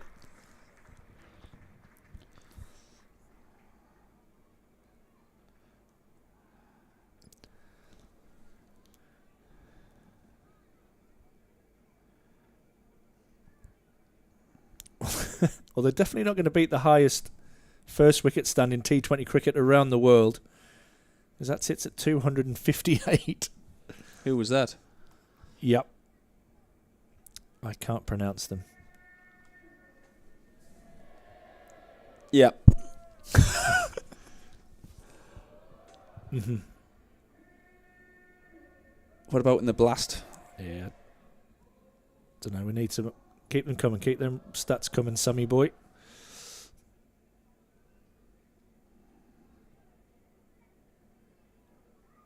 It's got to be a record in the blast if they knock this off. 200.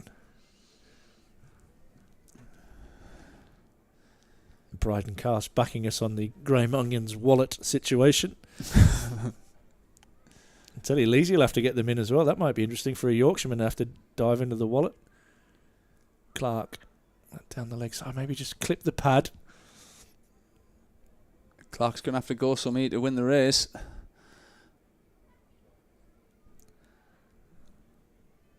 One ball remaining in the over. You don't want to upset your skipper, but you're knocking one here. Keep the strike. There's a few ones on offer, isn't there? There's definitely a few ones. No. Clark says no and tries to scoop it, but scoops it. Anticlimactically to the keeper. McManus does the rest. But that ends a fantastic innings from Graham Clark. He goes for 79. That ends an opening partnership of 181 between Clark and Lees. Ladies and gentlemen, that is the innings we've been waiting for. Clark gets a round of applause from Bapara. 79, 10 fours, 4 sixes, just 41 balls. And what a way to set up a beautiful evening here at the Banks Homes Riverside. Absolutely. And that teaser with no Fine leg. It was Clark's downfall. Doing the team thing there. Trying to take on it. But you say low risk option. He plays it so well. But just managed to scoop it straight at the wicket-keeper, the one man that could have caught and did. But what an innings and what a partnership. Standing ovation from this crowd here at the Banks Homes Riverside. Graham Clark, man of the people, the people's champion, even giving high fives out on the way off and a few fist bumps.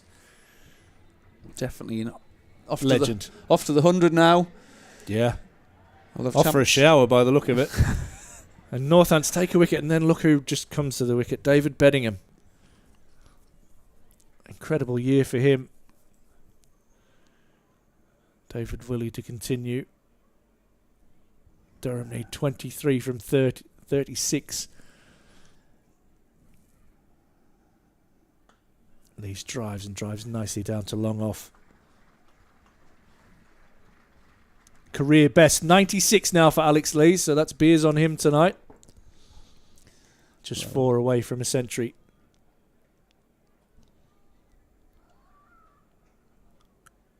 It doesn't matter what the format, he just churns runs, doesn't he, Lees? He's a good player, mate. He's somebody like Ben McKinney to be learning from him, I think, is incredible. Oh, definitely. He's just got a will of wanting to bat and wanting to bat long. Yeah. Greed, currency, whatever you want to call it. And you could argue, I think Ben McKinney's best place is going to be opening the batting in this team. But when you've got the captain standing up like he does and Graham Clark at the other end, it's sometimes you're going to have to bide your time. Yeah, you've got to wait your turn. But what a talent. Hopefully he finishes the season well. I know England are very keen for him to do well. And you never know. Another one heading to the 100 with Manchester. Yeah. Might get an opportunity there. Simon Kadich, the head coach. Assistant Neil Killeen. So lots of Durham connections there as well.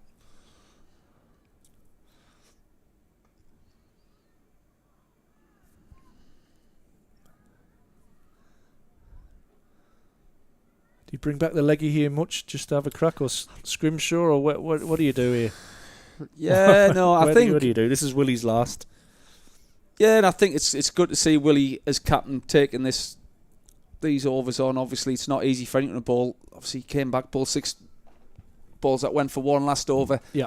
I think it's just a roll of the dice now, isn't it? Durham have got to do something pretty silly to lose it from here.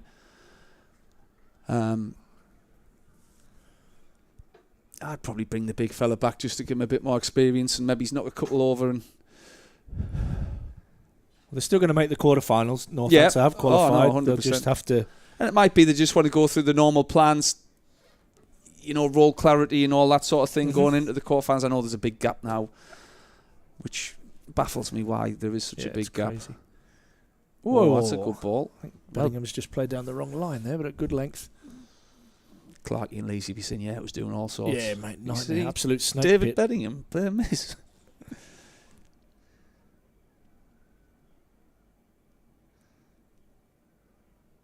think that's probably the first player miss since the first over of the game. Yeah. But Similar ball as well, wasn't it? Sort of just going on with the angle.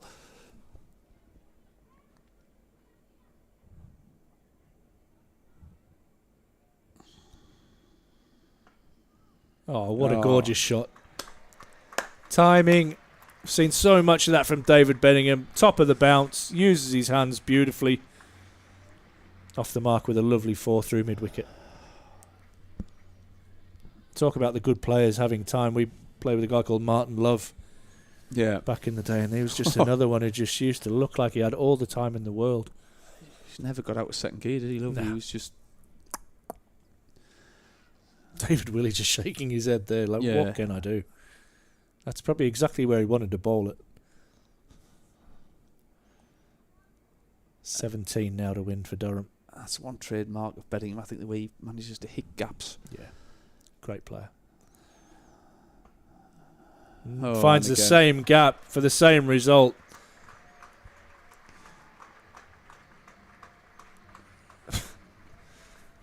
And that is when you do shake your head and you know it's not your night as a bowler. It's not a bad ball. It's just gorgeously timed from a player who's had a fantastic 12 months.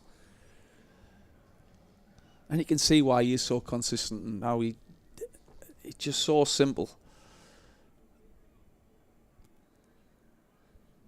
I think it took him a little while to get used to the northeast conditions, but he's never looked back since he's got in, has he? What a signing. Oh. The crowd just getting a bit, I'm not sure you should have run there. 12 to win. 30 balls remaining. The only big question really left of the night is the captain is on 96 from 44, but he's at the non-striker's end. Did he get 94 this season as well? I think it was on tour. It was in Zimbabwe. He got 95, I think. Beautiful sun. Emilio was whinging about the weather. If he hasn't enjoyed this weather we've had this summer, he's going to struggle, I think. I tell you, I'm pleased he disappeared there. They started scoring some runs when he left. No, I was thinking, sit back down, we're doing well, you can't leave now. Mate. And the Jeepers. Well, he did just launch. He launched 2 in a row into the stand, didn't he, Lees, when he left? That's a good time to go. Yeah. Good value, wasn't he, Emilio? Good insight, like you say, from both camps. Having started his career at Northampton, making the move up to the northeast. Luke Proctor, the man with ball in hand.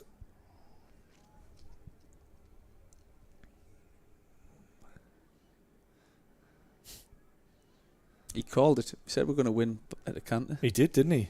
I'm not going to lie. At halfway, I was thinking, geez, that's a big call. Bedingham will just settle for a single, I think. It's David Willey does well.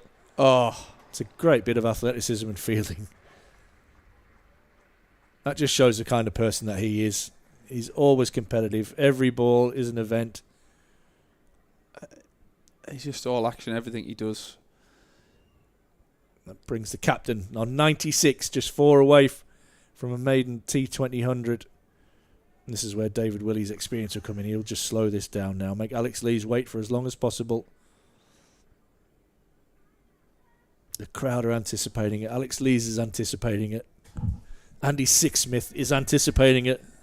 He's on his knees, fingers crossed, in the studio. He's thinking about some more ways he can abuse us before the end of the night. I reckon he's keeping his eye on the Leeds Rhinos Salford City Reds score. If I know the man too well.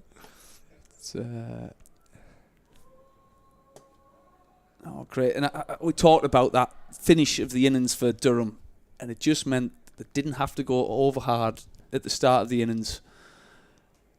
Chasing 200 rather than that 230, 240. Yeah.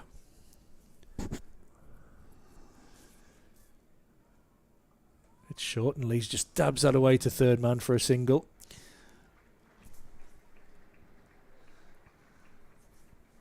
Big round of applause there, Thorpe. Have you missed something there, or is it just... No, I think just that Lees the lad's getting 97. one closer and Lee's getting one closer.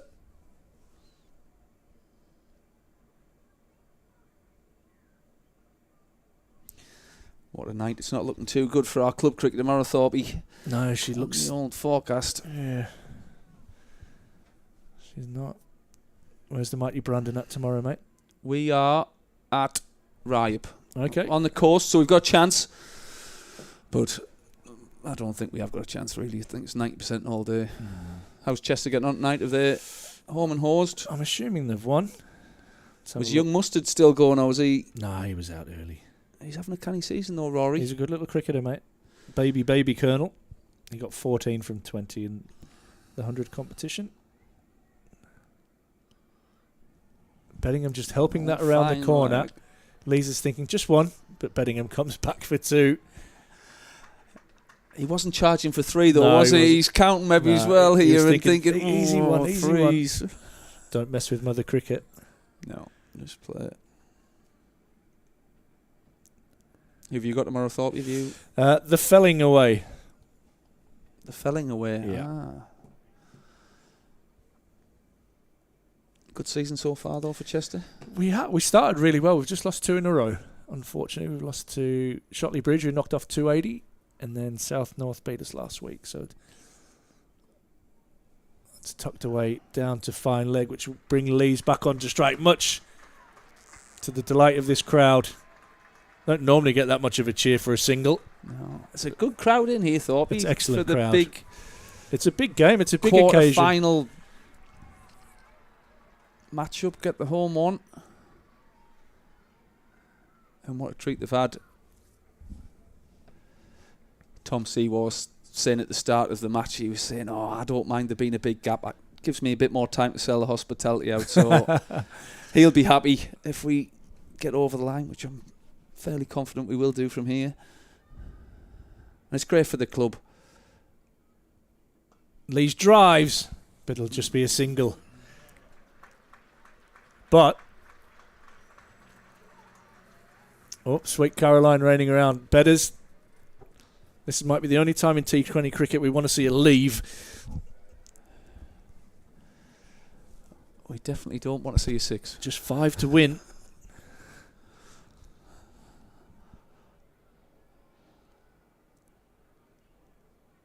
Do you bounce him here and make him play a big shot? I don't know.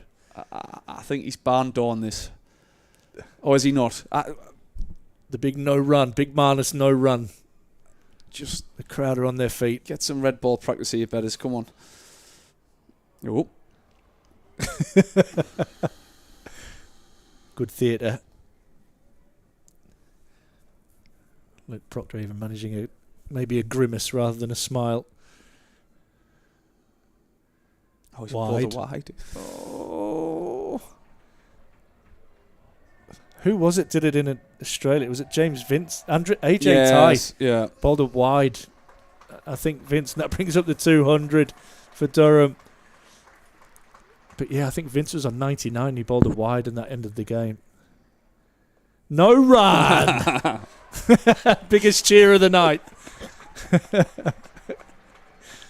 David Bedingham reading the script.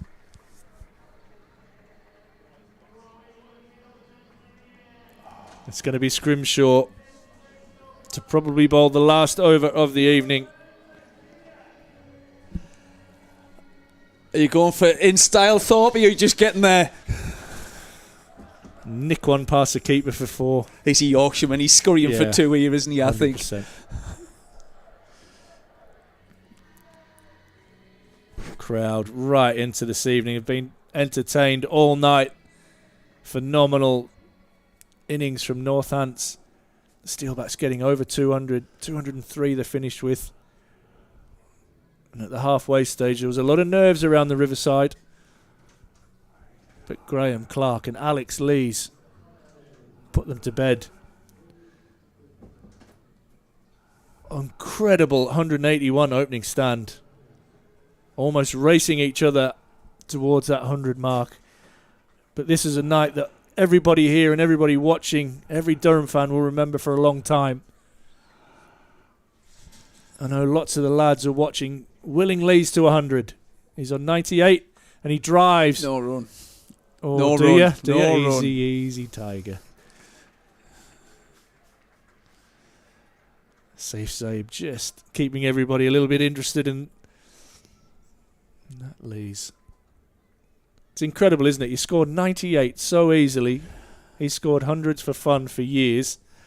And he'll be so nervous now just wanting to get to that century mark for the first time in T20 cricket. And he whips that away. Oh, it's in a gap. It's in a pocket. Lees touches and goes. He comes back. Dive, Captain, dive. Hey! He's in. You beauty, Alex Lees. Incredible century from the captain on the biggest of nights here at the Banks Homes Riverside. Alex Lees, 100. Just listen to that applause. Well deserved. Told you he was going to drab it for 2 and scurry home. But what an innings. That's what you want from your captain. Take your time, Leesy. Take your time. Soak that in. You have got a standing ovation from probably the best part of 5,000 Durham fans in.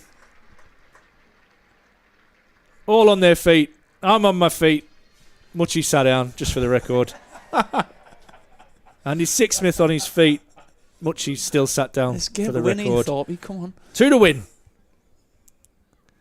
Oh, 1 to win. Wide down the leg side. Come on, Leesy. Bang it for 6. What an innings. The captain. Oh, captain, my captain.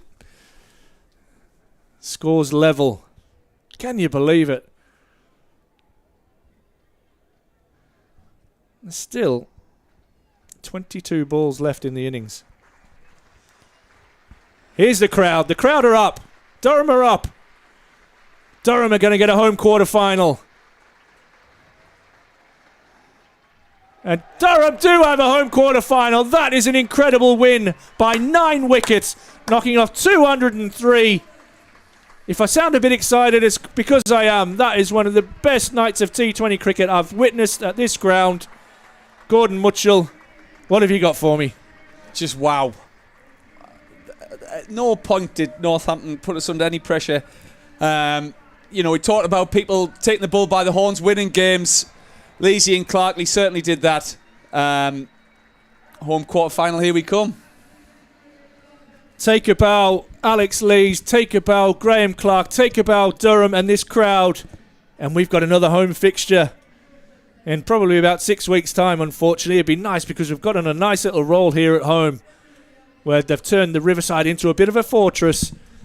Durham knocking off 204 in 16.3 overs. Absolutely incredible scenes here at the Banks Homes Riverside.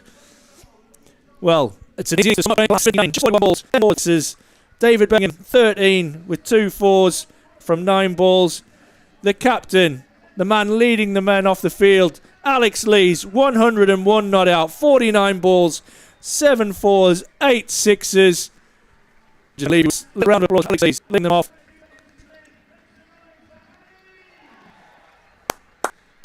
Incredible scenes here at the Banks Homes Riverside. Durham win by 9 wickets with 20 balls to spare. Sorry, 21 balls to spare. Can you believe it?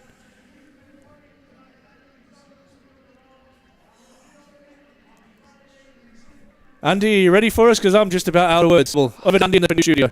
Ash, I don't know what to say apart from this. Durham are home quarter finalists in the Vitality T20 Blast. It's one of the most incredible evenings here at the Banks Homes Riverside in Chester Street, and one of the most incredible T20 innings you are going to see from a Durham captain, Alex Lees. What a night in Chester Street. What an innings. And here's the reaction in the Daffy News studio with myself and Muchie. I mean, where do we even start, Muchie, before Ash joins us in the Daffy News studio? What the heck do we even say about that? I'm not sure, actually. It was absolutely unbelievable. Chasing 200 in a big match. Let's not beat around the bush. Durham have made some big signings. We're looking to get better in this competition. If we lost that tonight and we didn't make the quarterfinals, puts a big dampener on the season. Now we go into that quarterfinal full of confidence. We're making them Southerners come and travel to us. Absolutely brilliant. And, Lees, he's someone I have a lot of admiration for. Actually, I think the way he captains the side, never seems to get too flustered, apart from when maybe a wide wasn't given for one that went over his head. But no, and I think him and Graham Clark put on a real show for this crowd tonight, and it was just joy to watch. Just to stunning, sit there, and the way they tanged the ball. Vic, we've talked about before. What a pitch for people getting sort of value for money. Yeah. Lots of runs scored. Like you said, nipped around a little bit with the new ball. Yeah. But no, absolutely fantastic. Well, I'll tell you what, it's nice to see Ash Thorpe sitting down, because I think he's been the last 5 minutes or so getting excited. I think like everyone else in the Banks Homes Riverside tonight, Ash, home quarter finalist, Durham. How the heck does that sound? Incredible. I've watched a lot of average T20 cricket, I'm not going to lie, over the last probably 15 years. And that is a real highlight for me, to be able to be on comms and call that not only a win, knocking off 200, the skipper gets a century, the crowd were up. Incredible night. Where do we even start with it? I'm going to start at one place, and that is Emilio Gay. Because that man is a soothsayer. That man is Mystic Meg. That man must know the lottery numbers. Because he turned round at the start of the day and said, easy. Durham will comfortably win. And I think even us at the interval turned round after Northants posted 2 or 3 and went, this is going to be one heck of a run chase if they can make it. And Muchie, I mean, they just weren't even challenged, were they? They cantered to it. No, and I mean, obviously, Northants had a good power play. We beat them in that aspect. Absolutely. And again, we talked about Bapara and Willie in the middle overs, how good their partnership was. I think we beat them in the middle overs period as well. And we didn't even get the death over, so we didn't need to beat them on that one. But no, just fantastic. And there's no better feeling as a batter as sort of hitting those gaps, knowing where you're looking to target and getting a few away. And no, as I say, just leaves us with a real buzz going into the county championship next week. And then we turn up for that quarter-final full of, well, we can chase anything down. Yeah. Well, we live in a world where everyone tries to rank things, don't they? And they say it's the best this and they're the world's best at this and everything. But Ash, is that right up there with, if not the best batting display you've seen from Durham in the Vitality Blast? Yeah, for me, the way it was controlled, I mean, to knock off 200, everything has to go your way. Yep. But they never gave a chance. You know, it wasn't until Clark was caught that they actually offered a chance. I lie. Pope had a half chance with a catcher over his head. But the way they controlled that chase was incredible. The actual first 2 overs didn't go for many runs. And then from there on, it was absolute chaos. Yeah. They ended the power play. Like Muchie said, we beat them in every phase of the game. Yeah. And, you know, we've called for those match-winning innings, and we got 2 of them tonight at once. You know, Graham Clark and the skipper. I'm struggling for words here because that's actually blown me away. That was an incredible performance. We could be here all night if we were to talk the stats out of that one, most certainly. But we've been calling for one of the openers to go and convert an innings pretty much all season, especially here at the Banks Homes Riverside. Alex Lees has made now 3 T20 50s this summer. It's obviously his first 100. How the heck do you sum him up, Muchie? And his contribution, not just tonight, but overall in terms of with the bat and his captaincy as well. Yeah, that's it. I think he wants to lead from good the luck. front. We have only got 7 minutes, so good luck with that. Obviously, he wants to lead from the front. To look at him, you wouldn't necessarily say he was a T20 player. He's sort of punchy lad. But I mean, to watch him tonight, he's hitting sixes for fun. Yeah. You know, he's hitting length balls back over the bowler's head, 1 bounce 4. He's opening up both sides of the field. And I mean, he signed just as I was finishing playing cricket, actually, and he had a bit of a bad run at Yorkshire. You know, came here with a point to prove. And my word, he's turned himself into an unbelievable run scorer. Yeah. And he's just got going. I mean, obviously the England openers at the minute in Test cricket aren't quite firing. But why can't he get back in there? Absolutely. And obviously they want to play this brand of cricket. Maybe he's got to change the way he plays. You know, if he can do that in the quarter-final and finals day, he puts himself back in that picture as well, because they want to play that attacking brand, being able to hit good balls for boundaries. Yeah. And that's maybe something he's taken on as well. But, I mean, as I say, I've been lucky enough to sit in the studio and call a few of the games, and he's always impressed me the way he's gone about things. He's certainly laid the platform for putting himself in contention, in with a shout, in a conversation, certainly, at national level. But of course, we talk about platforms. It is that opening partnership there. And Alex and Graham Clark, they complement each other so well, Ash, don't they? Yeah, they both access different areas of the ground. Yeah. Well, tonight they accessed every part of the ground and the stand and everywhere else. And the road outside. Yeah, it was incredible. But they do, having a left hand and a right hand combination is really key. And, man, like I said, we could talk for hours about that without superb. I do want to ask you both one question, and it's something that you touched upon in commentary, because I'm sure that Durham fans everywhere want to extend their best wishes to Ryan Campbell, who sadly lost his father. Ryan headed over to Australia, of course, after the family bereavement. I'm going to ask the same question of both of you here. Is that the best gift that Campbell could possibly have at such a difficult time at the moment for him and his family as well, Muchie? Oh, absolutely, and it was a very Ryan Campbell-like display, wasn't it? He's always talking about going out there, express yourself, back yourself. And you saw the lads with the black armbands on. Yeah. And they'll 100% want to put in a performance for the coach. Obviously, you know, Emilio, I know he has to speak highly of him, but you know, and it's not a put on thing. There's a lot of people who really like the way that he's gone about things when he's come into this side here. And I mean, the sort of way he's let Graham Clark go and express himself, the way he's gone through the roof. There's lots of people whose performances have improved since that man's been here, and for them to be able to go and put in a performance when he's having a little bit of a tough time is definitely what they'll have been talking about, I think, at the start of the day as well. And Ash, at such a difficult time, it might have brought a smile to Ryan Campbell's face. Oh, no doubt. I mean, he'd be on his way home. Hopefully he's got to watch that wherever he is. You know, he'd lost his mum about a year ago as well, so he's lost them, you know, both parents in pretty quick succession. But it's tough when you live this far away from home. I've been in the same boat myself. Lost my dad, who obviously lives in Australia. My mum's still around, thankfully, and still kicking on strong. But there's nothing worse than feeling like you're not part of their lives, and you do at this time. And no doubt Ryan will go home and see his brother and his family, and you know, they'll rally together and you know, think about all the good times that they've had as a family and all the opportunities that his mum and dad have given him, and his brother Mark, you know. And he'll know he's got something to look forward to when he comes back, and that is a home quarter final. Absolutely. Well said, both of you. Let's focus on that. I know it's not until September. It's quite a way away. We've got a little bit of a wait for it, and to find out who Durham are going to be playing in that home quarter final. We talked about it pre-match. It could be Hampshire, it could be Kent, it could be Sussex. At least there's no trip down to the Oval to take on Surrey, most certainly. But any one of those sides will have watched tonight, perhaps, and thought, that's a statement. Not one of those sides, Muchie, are going to be wanting to come up here all the way, like you pointed out before, to Chester Street and take on a Durham side that can knock off 2 or 3 in that manner. No, 100%. And I think, obviously, the county season's so long, having to do an extra long bus ride, and obviously, being the farthest north county, we have to do that more than most. And it's not going to be easy. You know, Ryan Campbell talks about making this a fortress. And we are beginning to do that. We've played some outstanding cricket here this year.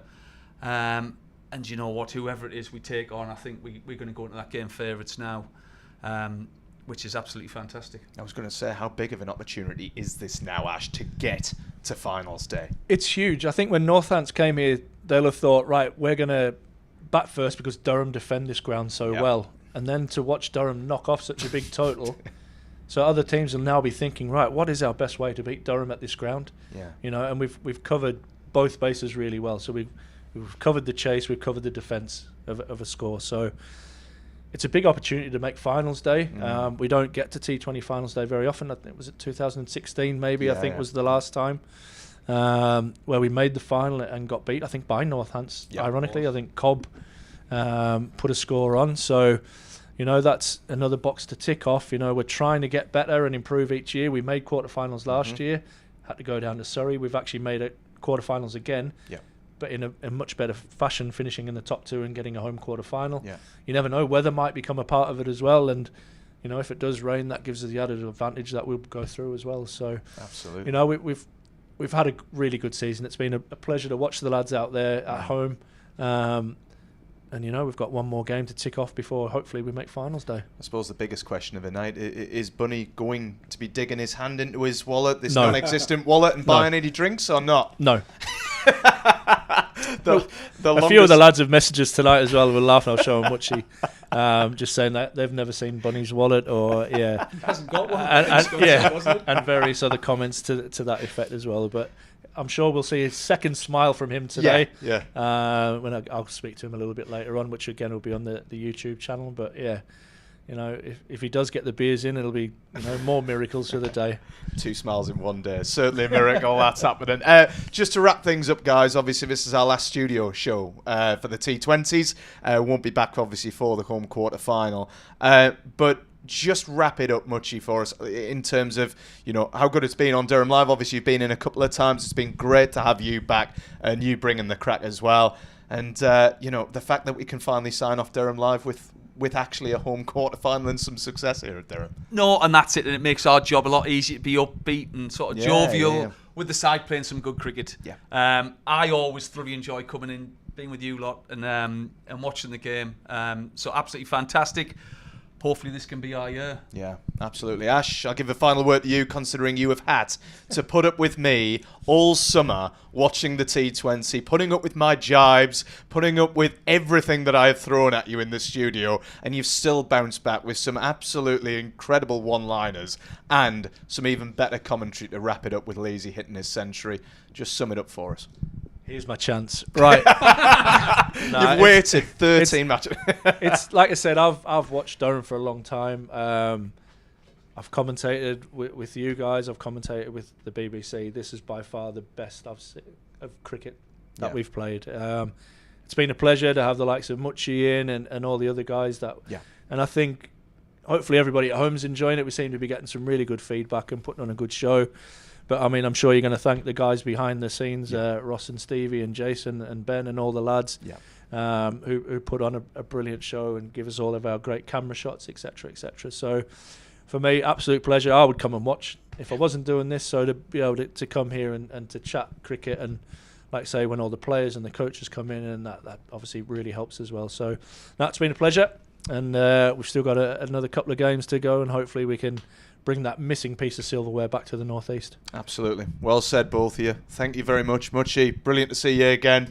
Fantastic. We shall see you next season. Ash, brilliant work as ever, mate. And of course, thank you, as Ash pointed out, to all of the guys behind the scenes, all of our fantastic camera operators, vision mixers, and everyone here at Durham for allowing us to produce Durham Live exclusively live on Fancode and worldwide on YouTube. And thank you to you all for watching as well, for putting up with our nonsense here in the Daffy News studio throughout the season, for watching our studio shows, and also for listening to the commentary and watching some brilliant T20 cricket as the season has progressed.